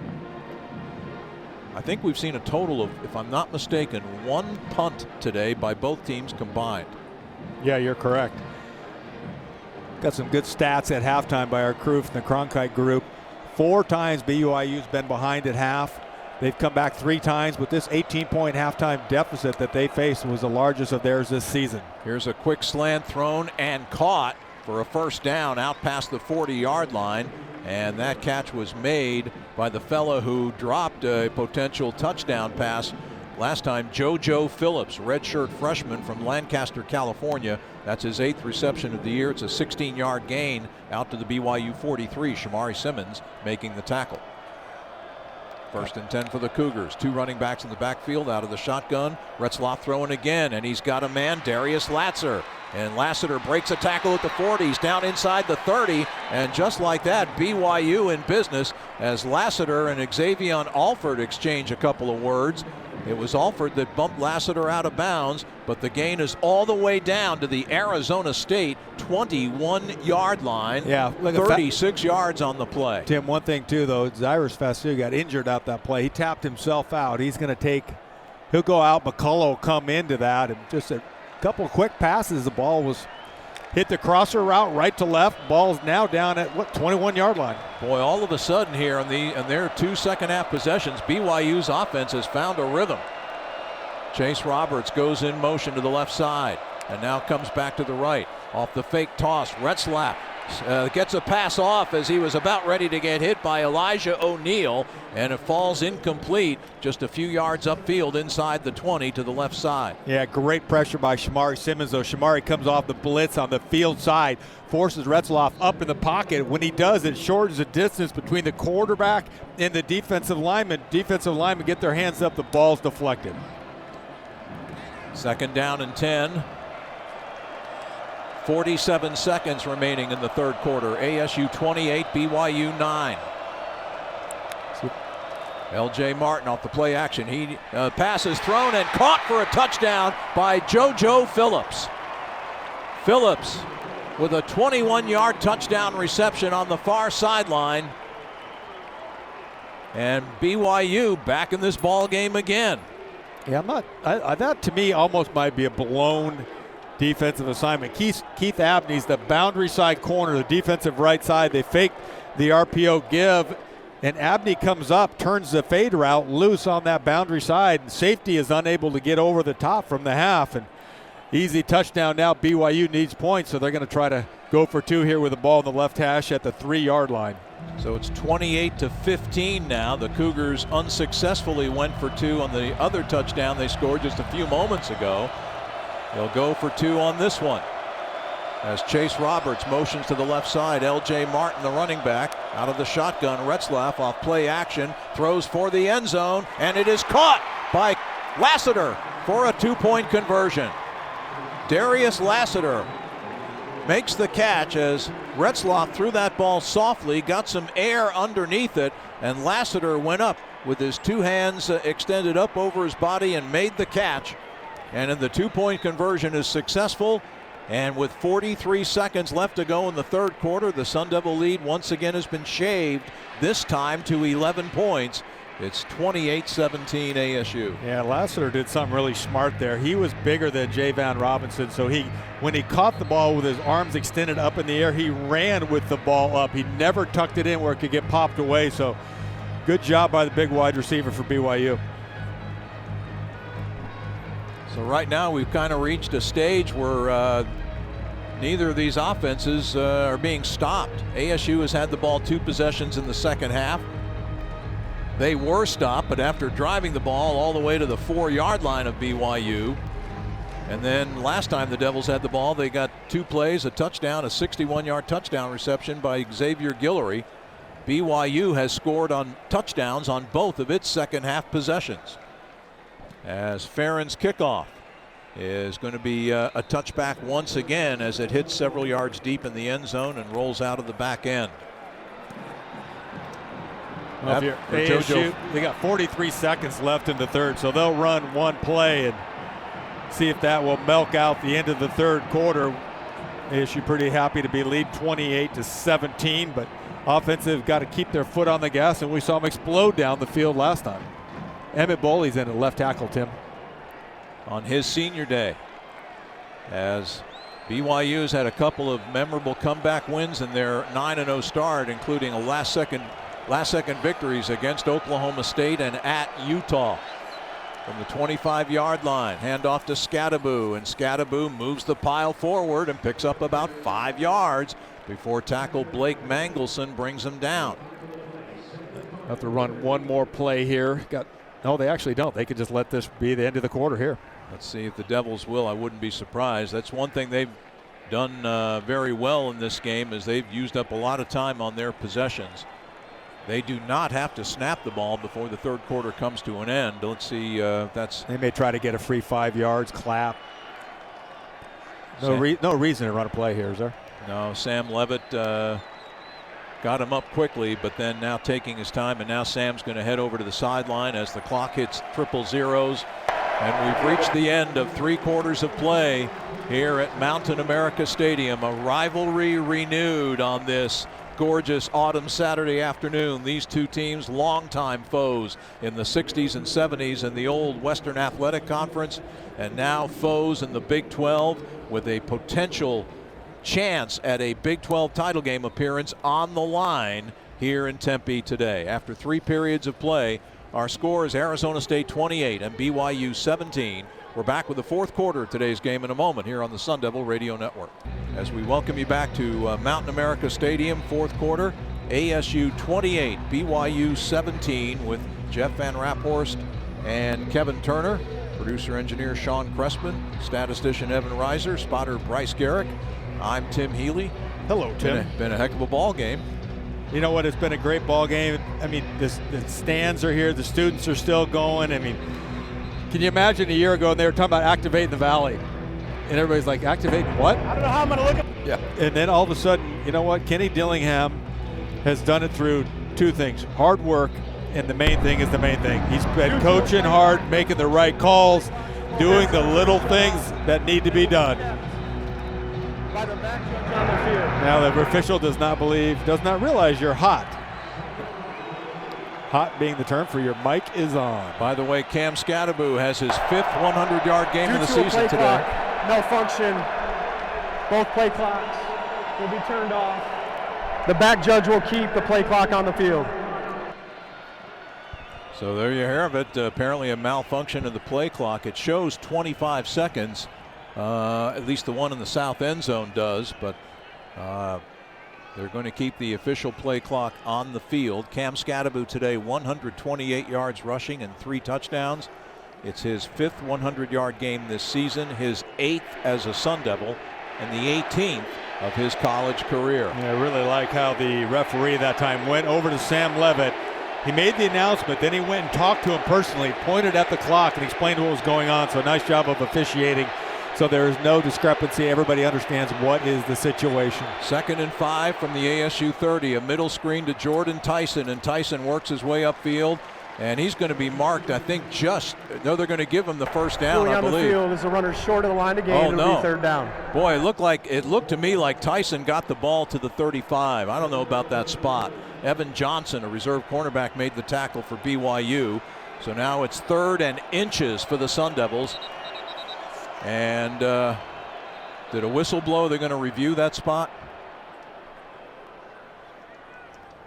We have a play stoppage here. Apparently they're not going to take another look.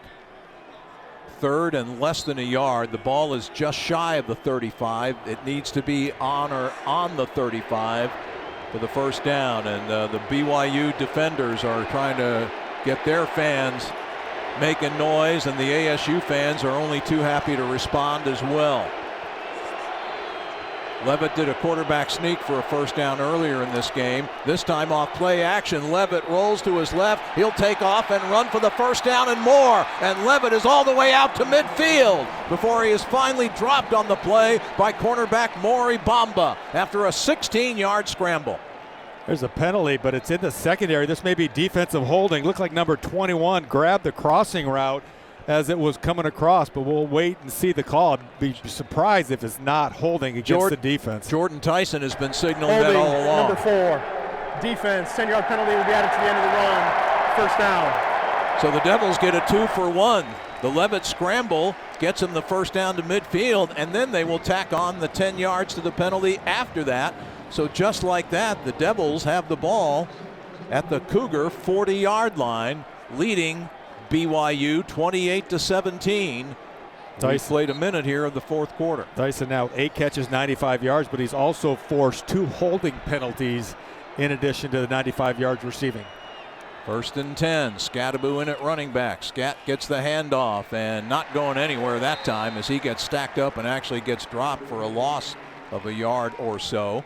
As Ethan Slade, a reserve safety, and Tanner Wall in there for Brigham Young. So it's a loss of about a half yard on the play. We'll call it 2nd and 11 from the Brigham Young 41-yard line. Xavier Guillory, who had the big touchdown just a few moments ago, split to the left side. Shimon Mateer and Jordan Tyson flank to the right. Skattebo motions out of the backfield to the right. He gets the quick toss here, catches it, keeps his balance, but doesn't gain any yardage as he's tackled by defensive end Tyler Batty for no gain. And so now it's 3rd down, and we'll call it 3rd and 11. The ball just between the 40 and 41-yard line. Yeah, Batty lined up like he's going to rush, and then he was dropping the whole way. He opened up to his left, sprinted out that way, and was able to make that tackle on Scat. ASU 6 of 9 on 3rd down, but this is 3rd and long, 3rd and 11. Levitt to throw. Skattebo picks up an oncoming pass rusher. The pass thrown out on the far flat, incomplete. Not a good throw by Levitt. He one-hopped it to Shimon Mateer, who couldn't come up with the ball. Even if he had caught it, he probably would have been brought down short of the first down anyway. And so now for the first time today, the Sun Devils will send the punting unit on there. Canyon Floyd is their punter. You know, that was it was a blitz by BYU from the field. Number 4, Skattebo, comes over and just stones the blitzer. That allowed Levitt to roll to his left. As he's rolling to the left offhand, he's got the tight end on the crossing route and just buried the ball on the ground. Just a missed throw by Sam. Parker Kingston, who has a punt return touchdown to his credit this year, is back deep as Floyd gets off an end-over-end kick. Kingston signals for a fair catch and makes it at around the 13-yard line. Only a 28-yard punt, no return. We'll take a timeout. BYU gets the ball back. They haven't been stopped in this second half, though they trail Arizona State 28-17 with 12:28 remaining to be played. As we take a break here on the Mountain America Credit Union Sun Devil Radio Network. Quick note on Cam Skattebo, who's had the big day with 128 rushing yards and 3 touchdowns. Earlier this week, Cam was named a semifinalist for the Doak Walker Award that goes to the top running back in college football, and also a semifinalist for the Maxwell Award that goes to the top player in college football. Skattebo, the 2nd all-time Doak Walker semifinalist in ASU history, the other Eno Benjamin. And Cam Skattebo is ASU's first ever Maxwell semifinalist. BYU will take over at its 13-yard line after that punt. The Cougars have driven for touchdowns on each of their 2 second-half possessions thus far and got a 2-point conversion after the second of them. They failed on the 2-point try after the first. They are going right to left across your dial in the fourth quarter in the shadows right now of Mountain America Stadium. Off the fly sweep fake, they hand the ball off to L.J. Martin, and Martin finds a big hole up the near side of the field and gets out to the 25-yard line for a first down, a 12-yard gain. A beautifully executed play where they fake the fly sweep action one way and hand it to the running back countering the other way. Yeah, just a little belly play into the boundary. 1st and 10 from the 25. Jake Retzlaff rolling out to his right. Passes downfield, and that one's incomplete as Darius Lassiter, the intended receiver, I think slipped and fell. Javan Robinson was covering him for Arizona State. Yeah, you're starting to see some tendencies now, right? Lassiter, they like Lassiter against Javan Robinson, and he did slip. That was a good no call by the official. Well, we'll have to keep our eyes on that and see if that doesn't, that might be the matchup they like. And the other person who's gone really quiet for them, I mean, it came out early and was catching balls, was Chase Roberts. Yeah. We haven't called his name very much at all. Roberts is out there. Yeah. And he's going to align along with the running back, Hinckley Ropati, to the left of the formation. 3 receivers right, an empty formation for Retzlaff. Yeah, Roberts matched up on a safety. Blitz coming. Retzlaff hit from the rear as he throws, but he gets the pass complete to Lassiter for a first down out past the 45. And Lassiter will not go down until he's finally tackled at the Brigham Young 49-yard line. And that's a 24-yard pickup. And Lassiter got creamed by Jordan Crook on that play, just as he unloaded the football. Yeah, Crooks came through and got the quarterback Retzlaff hard, but Crooks got a stinger in his hand. He kind of ran off and took himself out. And now the Sun Devils getting some last-minute subs in on defense. That was a great call by the defense. I mean, it was a 1/10 of a second away from being a sack. Trips right, they throw left, and it's caught by Keanu Hill. A wide receiver converted into a tight end, and he makes the catch and is tackled immediately at the 45-yard line after a 6-yard gain. The tackle by Javan Robinson. Keanu Hill, a 6'4", 240-pounder out of Bedford, Texas, who had 73 receptions and 11 touchdowns for BYU as a wideout. On second down, Retzlaff rolling right, throws and has it complete for a first down inside the 30-yard line to Parker Kingston. And Kingston is tackled at the 27.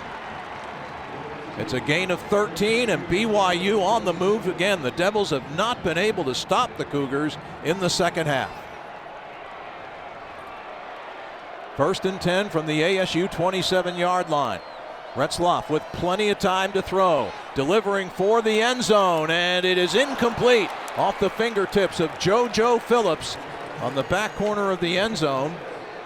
Javan Robinson in coverage again. They are picking on him like crazy. They are going after him, and he did a nice job. He did a nice job of locating the ball. JoJo Robinson was trying to shield him off, and I don't think there's pass interference. Both players are playing through it. I'm glad there was not kind of a cheap PI on that. 2nd and 10 from the 27. Hinckley Ropati, the running back, lined up behind Retzlaff. Roberts is on Robinson on the left.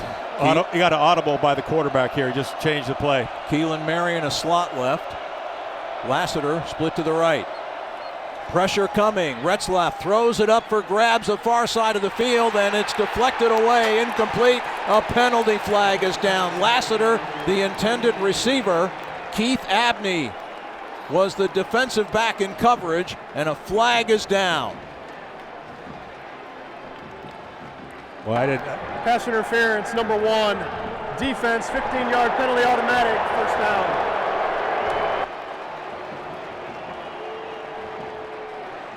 Oh boy. Fade route. Lassiter goes down the right side. Abney's got his, on replay, he's got a handful of jerseys, so good call by the official. So the penalty moves the ball to the ASU 12-yard line. The BYU offense has been relentless here in the second half. 1st and 10 from the 12. Retzlaff fires over the middle. The pass is caught and tackled just short of the goal line is Keelan Marion. They're going to give him forward progress to the 1. He was gang tackled there, but it's going to be a 1st and goal for BYU. Under 10 minutes left in regulation, and things starting to get really interesting here at Mountain America. Retzlaff, 19 of 31 passing today, 267 yards, a touchdown and an interception. He'll line up under center on 1st and goal. And Retzlaff trying to sneak it in. He hardly moved after he got the snap as Clayton Smith helped block that play. As Retzlaff got the snap, it looked like a quarterback sneak, and yet when he got the snap, he barely moved. Yeah, he was almost like a, quarterback draw. It was a little bit slow right there, but good job by the defense keeping pressure. You just want to make everything different right now. You're trying to bleed time off this clock. When this ball is snapped, we'll likely have under 9 minutes to go in regulation. 28-17, Arizona State on the lead.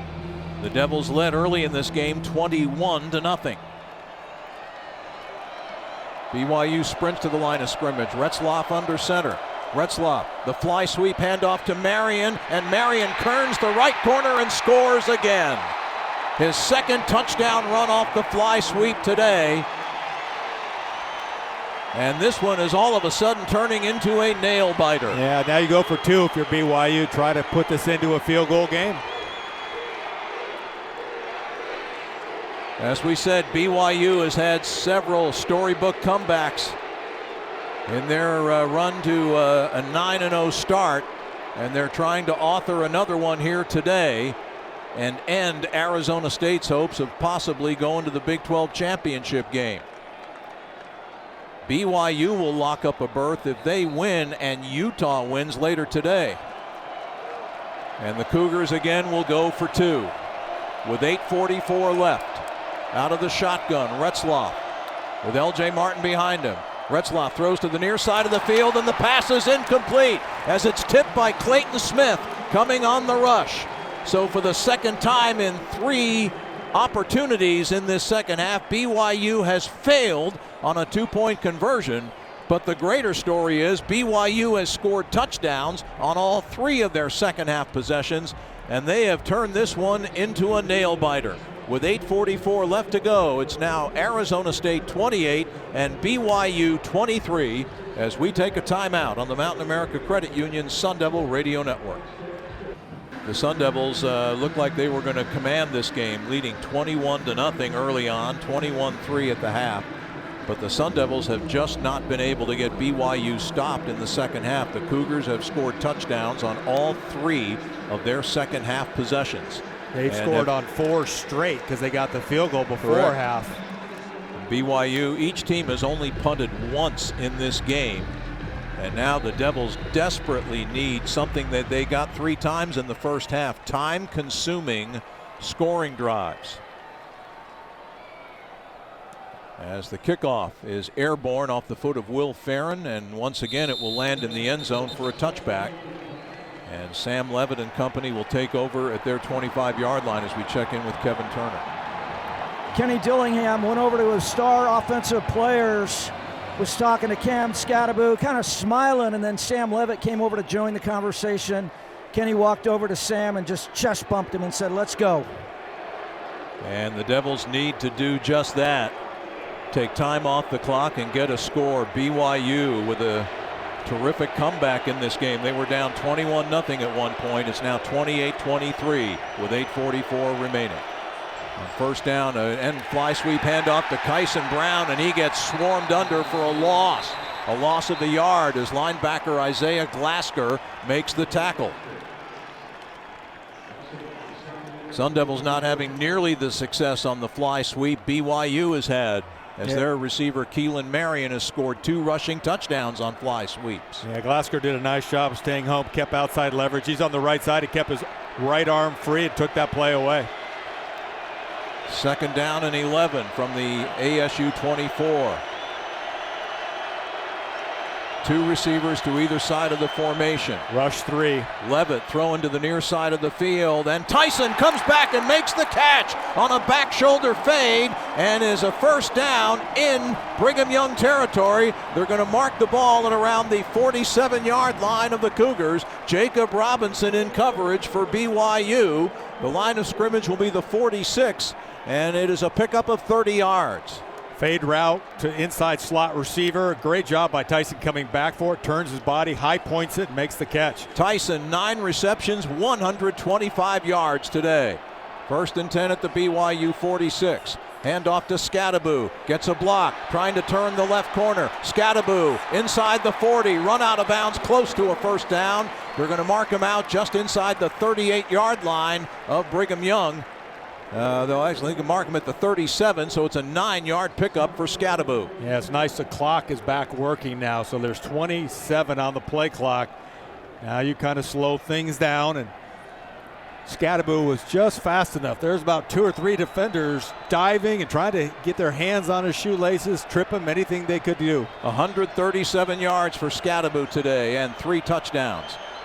2nd and 1. Levitt will line up under center. Gives to Skattebo, and Skattebo is going to be dropped for no gain. As Jack Kelly, the Rover, was the first man through to drop Skattebo for a loss back to the 38. A loss of 1. It'll set up 3rd down and 2 with just over 6.5 minutes remaining in regulation. And ASU leading BYU 28-23. That time BYU blitzed. They hit it perfect. They brought a blitz around the left tackle, and Skattebo really didn't have a chance to find a crease at all. What a huge 3rd down play this is. 3rd and 2. Give it to Skattebo. He's got a 1st down inside the 35-yard line to the 31 before he's tripped up by safety Tanner Wall. A 7-yard gain that moves the chains and will enable the Devils to take a little bit more time off the clock as we now have less than 6 minutes left to go. You got to look at Marcus Arroyo's play calling sheet. Got all his play calls and down in formation and situations. There's probably about 4 notes on there. When in doubt, give it to 4. Give it to 4. Except if you're confused, give it to 4. 4's not in there now. 2 is Kyson Brown in at running back. Got to give him a break. He just picked up a 1st down. Melquan Stovall in motion. They give it to Brown. Kyson Brown's got a hole off the left side, and he gets good yardage inside the 30 to the 25. 6 yards for Brown on 1st down. A good block by Jordan Tyson. The tackle made by safety Ethan Slade of BYU. Yeah, I really like what he did is he put his left foot in the ground and got vertical. He didn't try to bounce it outside. Picked up 6-7 yards just by following the moniker north-south. Now the Devils take 4 receivers. Mateer, Guillory, Stovall, Kyson Brown. Bunch them up on the left side of the formation. Look who's to the right, though. They got 3 They have 3 defensive backs to the right covering Tyson. On 2nd down, a pump fake. Levitt now will try to run the ball, and Sam Levitt will run for the 1st down and get out of bounds at the 20-yard line. Levitt scrambling for a 1st down and picks it up by a yard as he was out at the 20. 1st and 10 ASU. The clock continues to tick away again. We are just over 4.5 minutes remaining. That was a shot play, Tim. They pump faked it, tried to go deep. It wasn't there. It was a great job by Sam Levitt of making lemonade out of bad lemons. Indeed. 28-23, Sun Devils leading. Kyson Brown still in there. Gets the handoff here on 1st down. Not going very far as he got slowed up by the big defensive tackle John Martin, and then Ethan Slade. Or John Nelson, I should say, and then Ethan Slade drops him, and the result is no gain. But time coming off the clock. We're going to be under 4 minutes to go when this ball is snapped. Yeah, now Skattebo's back in the game. Tyson's lined up in the slot or in the backfield even. Critical that the Devils get points off this drive, leading 28-23. Look at Tyson's just to the left of Levitt in the shotgun. A play fake. Levitt short pass to Shimon Mateer. Mateer to the 15. Mateer down to about the 10-yard line. He'll be close to the 1st down. They're going to mark him down, it looks like, at the 11. Ruling on the field is a runner short of the line to gain. It's 3rd down. A gain of 9. It'll set up 3rd and 1. Safety Tanner Wall on the tackle. And the Devils are going to get some muscle on there now in this 3rd and short. Tight ends Cameron Harpole and Marquiston Douglas in there, and so too is the guy who, the offensive lineman who's frequently used as a blocking back, Makua Pule. He is lined up in front of Skattebo. Call this heavy jumbo on 3rd and 1. Skattebo gets the handoff, and Skattebo, I don't know that he got it. He's going to be marked short. No gain, tackled at the 11-yard line. And now one of the biggest plays of the football game coming up. Go for it. Go win the game. And time continues to come off the clock. And just now, head coach Kalani Sitake of BYU. BYU has called their first charge time out of the 2nd half at 2 minutes and 40 seconds left in the 4th quarter. 2 minutes and 40 seconds remaining. A 4th and 1 forthcoming Timeout for on the Arizona field. State. Timeout with our score. The Sun Devils 28 and the BYU Cougars 23. This is the Mountain America Credit Union Sun Devil Radio Network. The play of the day coming up. Sun Devils with a 4th and 1 at the BYU 11-yard line. Their one-time 21-point lead has been whittled to 5 by the Cougars 28-23. And Kevin Turner, a field goal would be a possible option here, but is it really an option for ASU? Yeah, just about 5 minutes ago, Parker Lewis came out of the locker room grimacing, trying to stretch. I just saw him trying to kick with full range of motion. He looked limited. It looks like the decision has been made. ASU is not going to kick it. They're going to go for it here on 4th down and about 18 inches. You could also try to draw them off sides if you wanted here. You know, that is certainly an option. With 2:40 to go.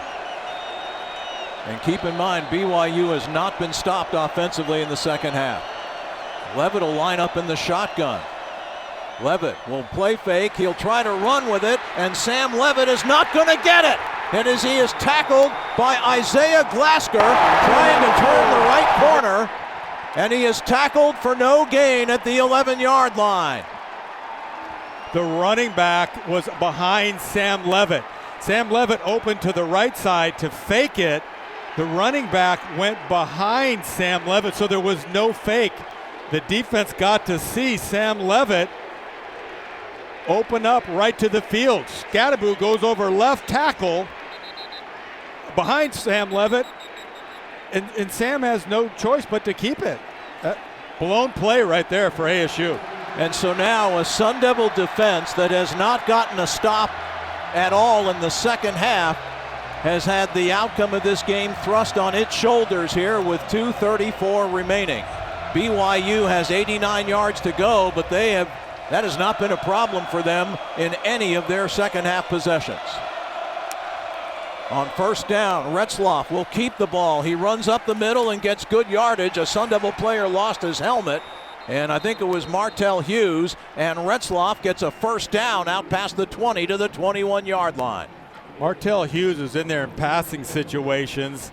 BYU went ahead and ran the ball. They did not substitute, so ASU better be careful. They better get lined up. BYU's going quick. Retzlaff to throw on 1st down. Plenty of time. Gets the pass off, and Lassiter has it out at about the 37-yard line and goes out of bounds with a 1st down after a 16-yard gain. Javan Robinson in coverage over there. It looks like ASU's flopping the corners each time, right and left. So Robinson was the defensive left corner. Now he's lined up on the right side. Boy, the Sun Devils have had 2 solid drives in this second half that have come up empty inside the 20-yard line. And they may pay the price, the ultimate price in this game. It's a 2-minute timeout. As we hit the 2-minute timeout in this contest, and the Sun Devils have a lead, but they are on their heels as this almost feels like a BYU home game at the moment. Timeout with 2 minutes to play. ASU 28, Brigham Young 23. Timeout on the Mountain America Credit Union Sun Devil Radio Network. Well, looking at Retzlaff's numbers the second half, BYU has scored on their last 4 drives. Retzlaff 12 of 17 for 178 yards, 69% completions, and 1 touchdown. For the game, he's 20 of 32, 283 yards, a touchdown, and an interception. The defensive lineman, you're doing all the little things. Get your hands up, bat a ball. We've already seen 2 picks on deflected balls. 2 minutes to go. BYU has 2 timeouts available. ASU has all 3. 28-23. Sun Devils lead it. They led one time 21-0. They have been dominated by the Cougars in the second half. Retzlaff on 1st down, throws downfield. Oh, almost intercepted by Ghost Rouser. Incomplete. Intended for Lassiter at around the 40-yard line in front of the BYU bench. And that ball was overthrown. Rouser went up in the air, almost got hands on it. Yeah, it was a post corner route to that side. The ball was overthrown. Lassiter slipped. It was on the ground. And Keith Abney now is in at one corner, and Robinson in at the other corner. Keith Abney was over there. Now you've got Lassiter in the slot. So they're matching up the big receiver against the nickelback Rouser. On second down, the throw to the near side is caught by Chase Roberts, but he is slowed up by Shamari Simmons, and they gang tackled. Actually, they never got Roberts down to the turf, but forward progress is stopped at the 44-yard line, a gain of 7. Cock continues to run as we have 1:36 and counting, and BYU up to the line of scrimmage for a 3rd down and 3.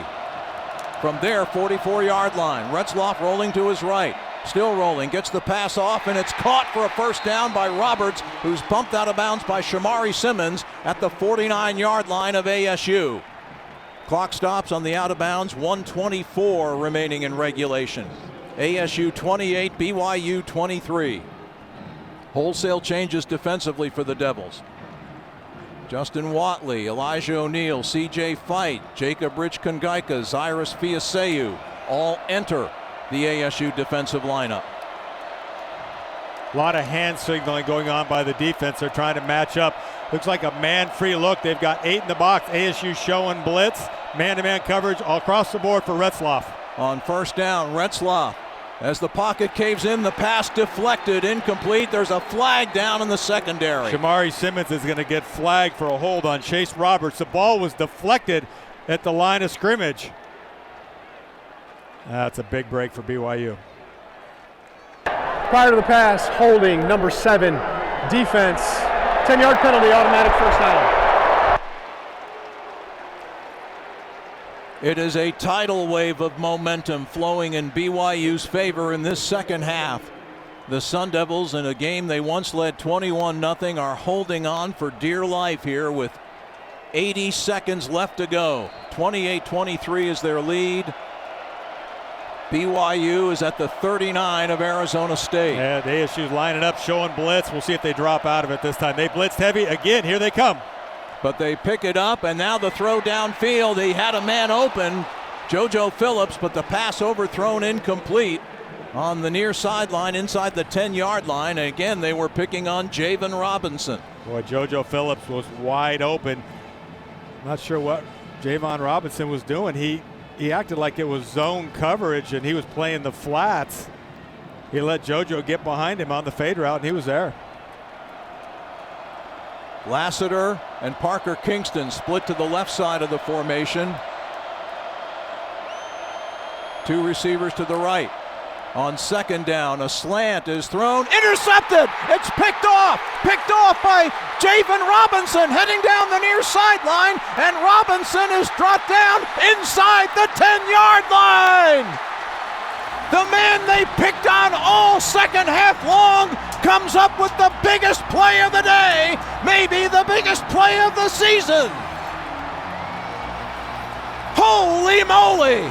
They went at Javan Robinson again, and again.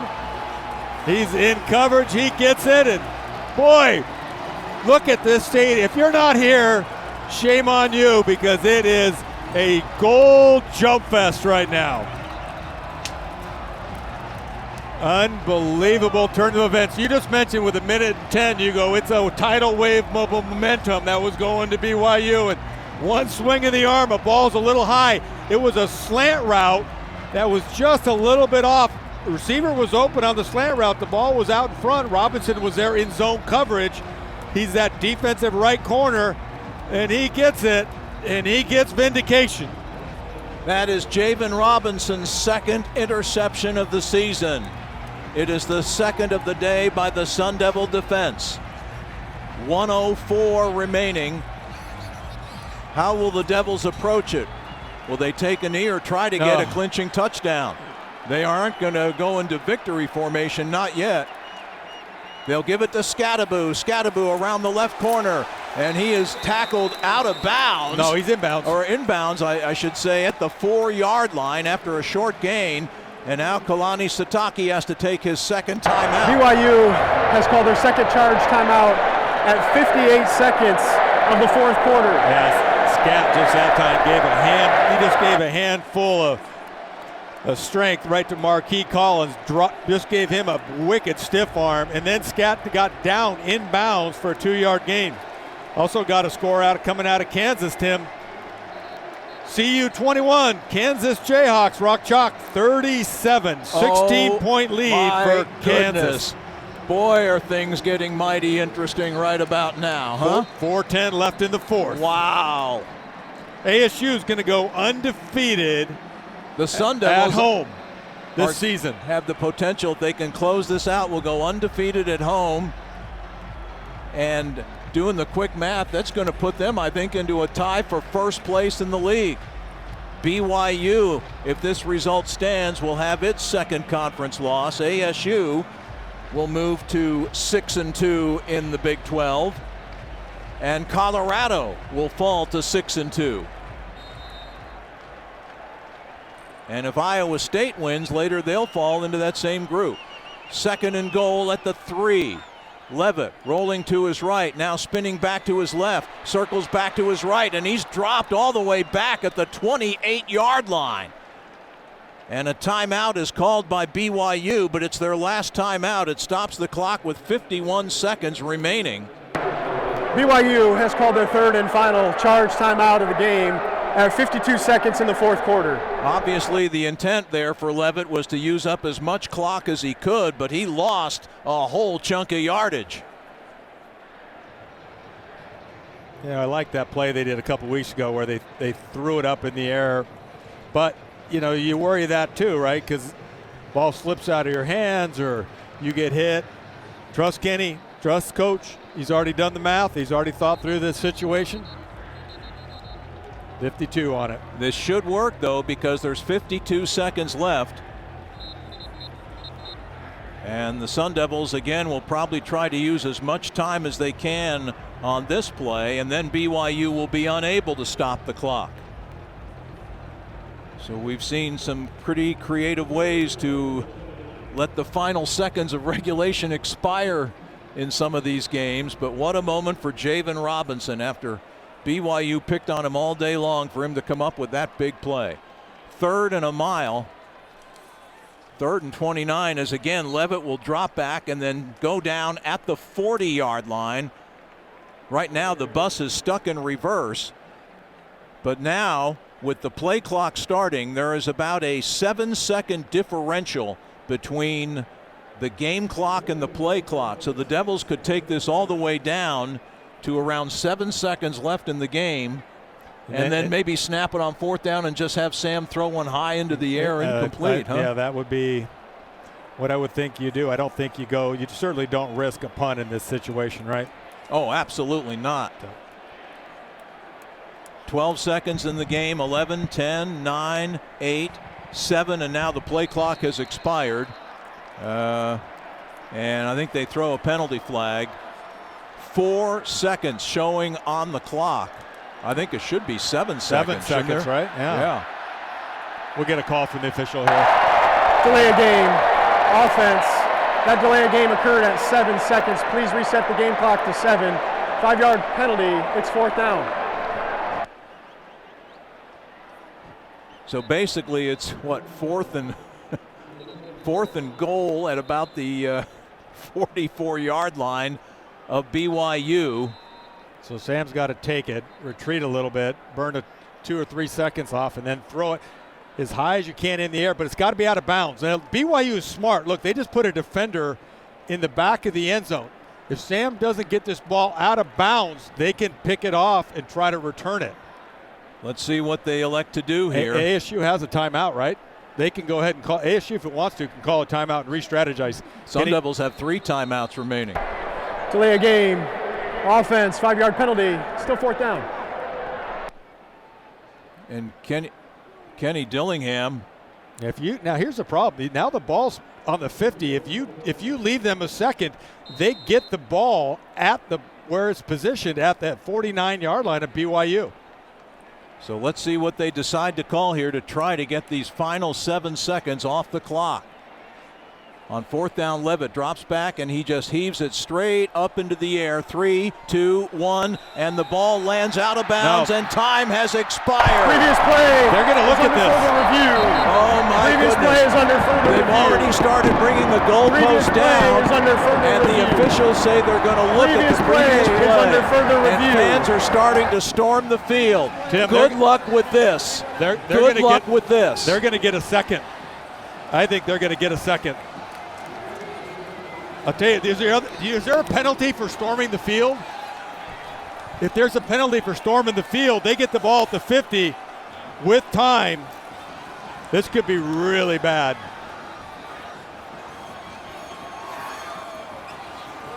This is unbelievable. This is so bad right now. The PA announcer. Previous play is still under review. Fans have stormed the field and they're not holding him back. This is unbelievable. And this could be extremely costly for the home team. And these fans have no clue what they're doing right now. I'll tell you, our fans, we're missing it. The PA announcer needs to say something, and we got to make sure that we don't get this could be horrible. This is awful.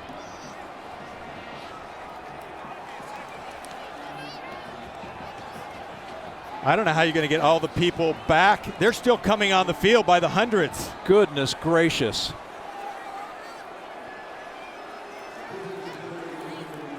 Now they finally get an announcement over the PA. This is When Levitt threw the ball into the air, it settled out of bounds on the near side, probably somewhere in the vicinity, I think, of the 20-25 yard line. But the ball went out of bounds, went out so far, it hit in the stands, Tim. 1 second on the clock is what they're showing on college on ESPN. They're going to get the ball with 1 second, Tim.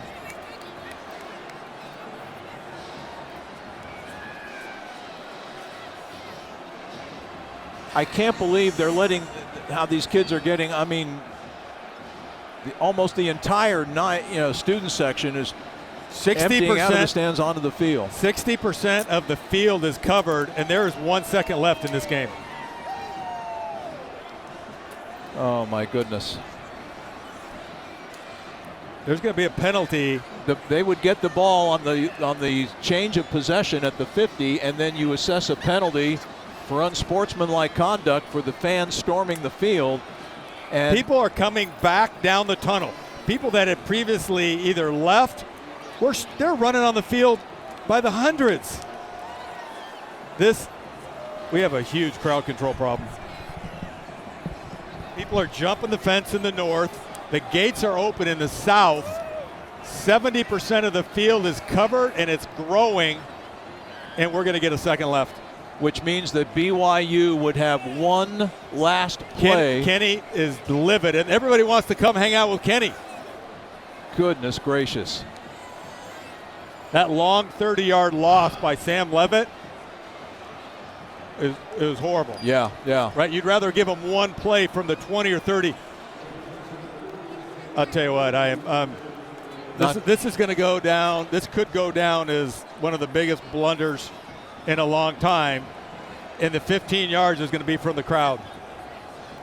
Kenny Dillingham is having a very animated conversation with the officials. Everybody wants, Game clock operator, please reset the game clock to 1 second, please. 1 second. Clock operator. 1 second. And now how do you get thousands and thousands of people off this field? This is, well, we just made national news, Tim. Yeah. I mean, we are trending on Twitter like nobody's business. In the wrong way. And some of these folks are down there celebrating like they have no clue that this game is not over yet. They've put 1 second back on the clock. I'll tell you what, they're getting people off the field pretty well. I got to give them that. Now they're starting to get people to head off the field. But they got dummy morons that are still coming in from the southeast corner.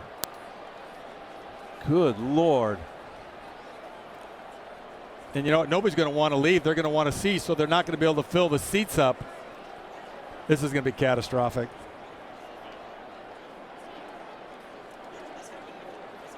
Not to mention the situation that whenever fans storm the field like this, the possibility of people could get hurt. But folks are starting to walk toward the areas where they can get back into the stands. And this is a nightmare. No, problem is everybody's walking to the corner of the end zone. Nobody's leaving. They got to get them up the ramp.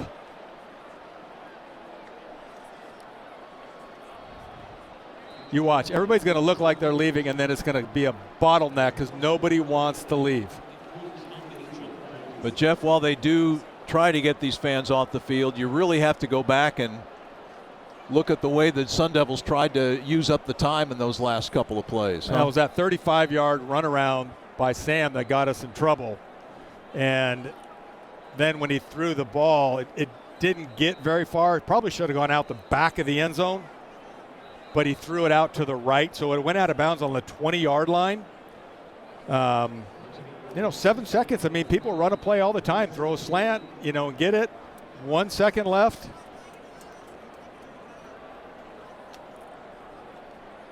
They are trying to get the field cleared, but as Jeff indicated, the fans are there's like a moron with his shirt off, waving it around. Security had to just arrest him, throw him out. Golly. After review, there's 1 second left on the game clock. BYU will take over 1st and 10 at the 49-yard line. I can't believe they're not calling a penalty on us. The Sun Devils are really fortunate about that. So I think they're still going to be. I think there's still going to be one. How do you not get an unsportsmanlike on your crowd? Nobody's leaving the field, right? There are people. A lot of the fans are gathered and congregated in the Sun Devils bench area. This is a chaotic scene here at Mountain America Stadium at the end of what has been a terrific college football game here. You can't run a play if there are people still on the field. As much as you'd like to say, hey, the 20-yard line, as long as we can clear them to the 20, I've never seen a field, 100% of the field not covered or be able to play. You got trash, you got litter. Oh, man. Kalani Sitake's going to talk, and he's going to know the rules, and it's going to get.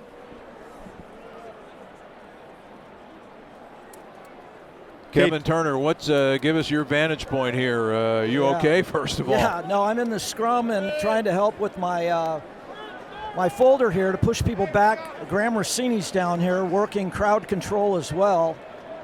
They're yelling names, personnel names, and we can't find certain players. There's Clayton Smith. They were yelling for him. Here he comes.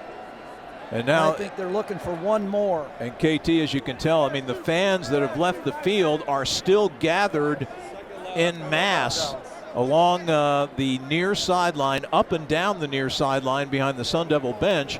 And they are fans are covering the entire south end zone. Nobody wants to leave, and they don't want to go up the ramp in the south end zone. So from the 5-yard line, basically the entire south end zone from the 5-yard line to the stands is full of people. This is almost Stanford band material, the Cal Stanford game of 1982. Yeah, I was down here reporting to players. There's 1 second left. They're taking selfies. They're hugging girlfriends. They're kissing moms. They're kissing babies. I said, guys, there's 1 second left. Let's talk through a couple of things. A penalty, if they throw it and they get a pass interference penalty or any kind of penalty, gives them another shot. The game cannot end on a penalty. The pylons have been removed, and it looks like, and they're going to have to bring new pylons out and place them at least in the north end zone. That's the end zone in the direction of the field in which BYU is headed. But I don't see how they can run a play in this game while you still have thousands of fans still on the perimeter of the gridiron itself, the playing field.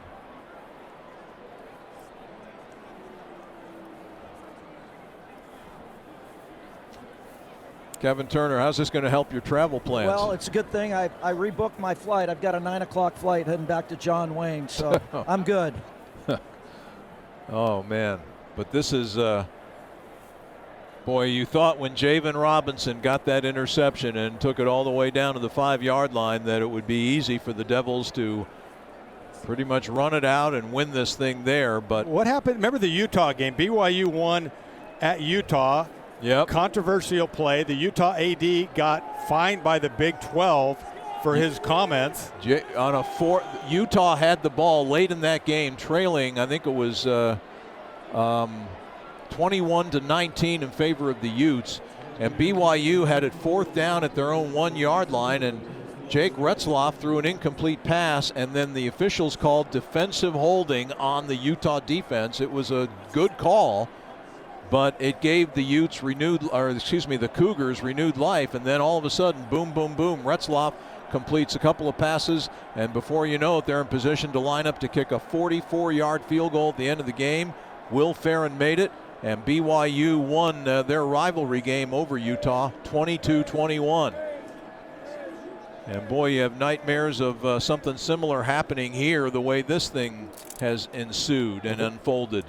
They still cannot clear the south end zone enough to have a field clear.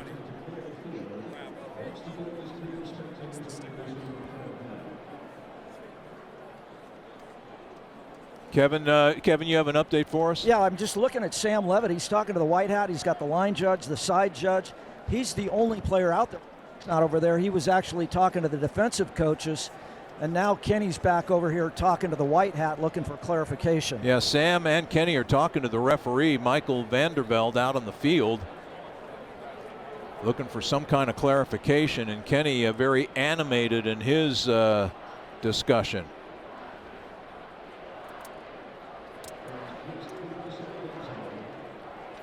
I wonder if they're calling the ball out of bounds when the ball went out. I don't know. Kenny, the motion Kenny is making in his discussion, he keeps pointing down to the ground.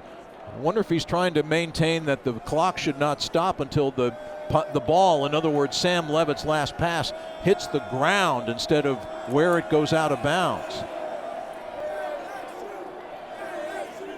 Now they're running. Is that Bourget running into the crowd? Trenton Bourget is actually running down to get athletic director Graham Rossini, and Graham Rossini is coming onto the field, jogging upfield to take part in a conversation, it looks like, with Kenny Dillingham and the game officials here. I wonder if it is a situation where so they're arguing when the clock stopped relative to the ball being either A, out of bounds, or into the stands.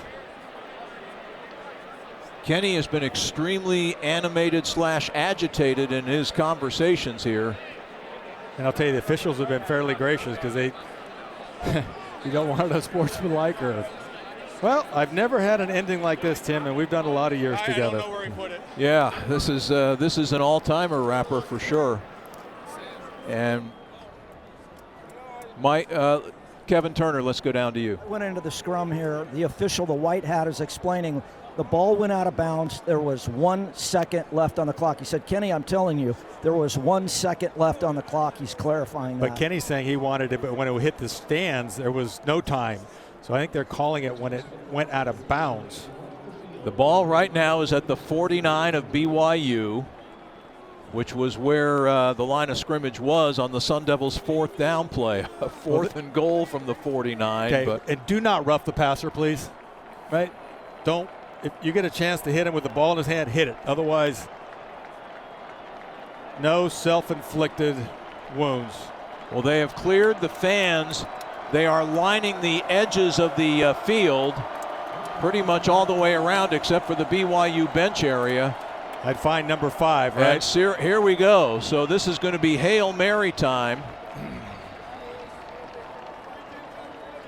Got Keena Hills, the tight end receiver. He's lined up on the left side.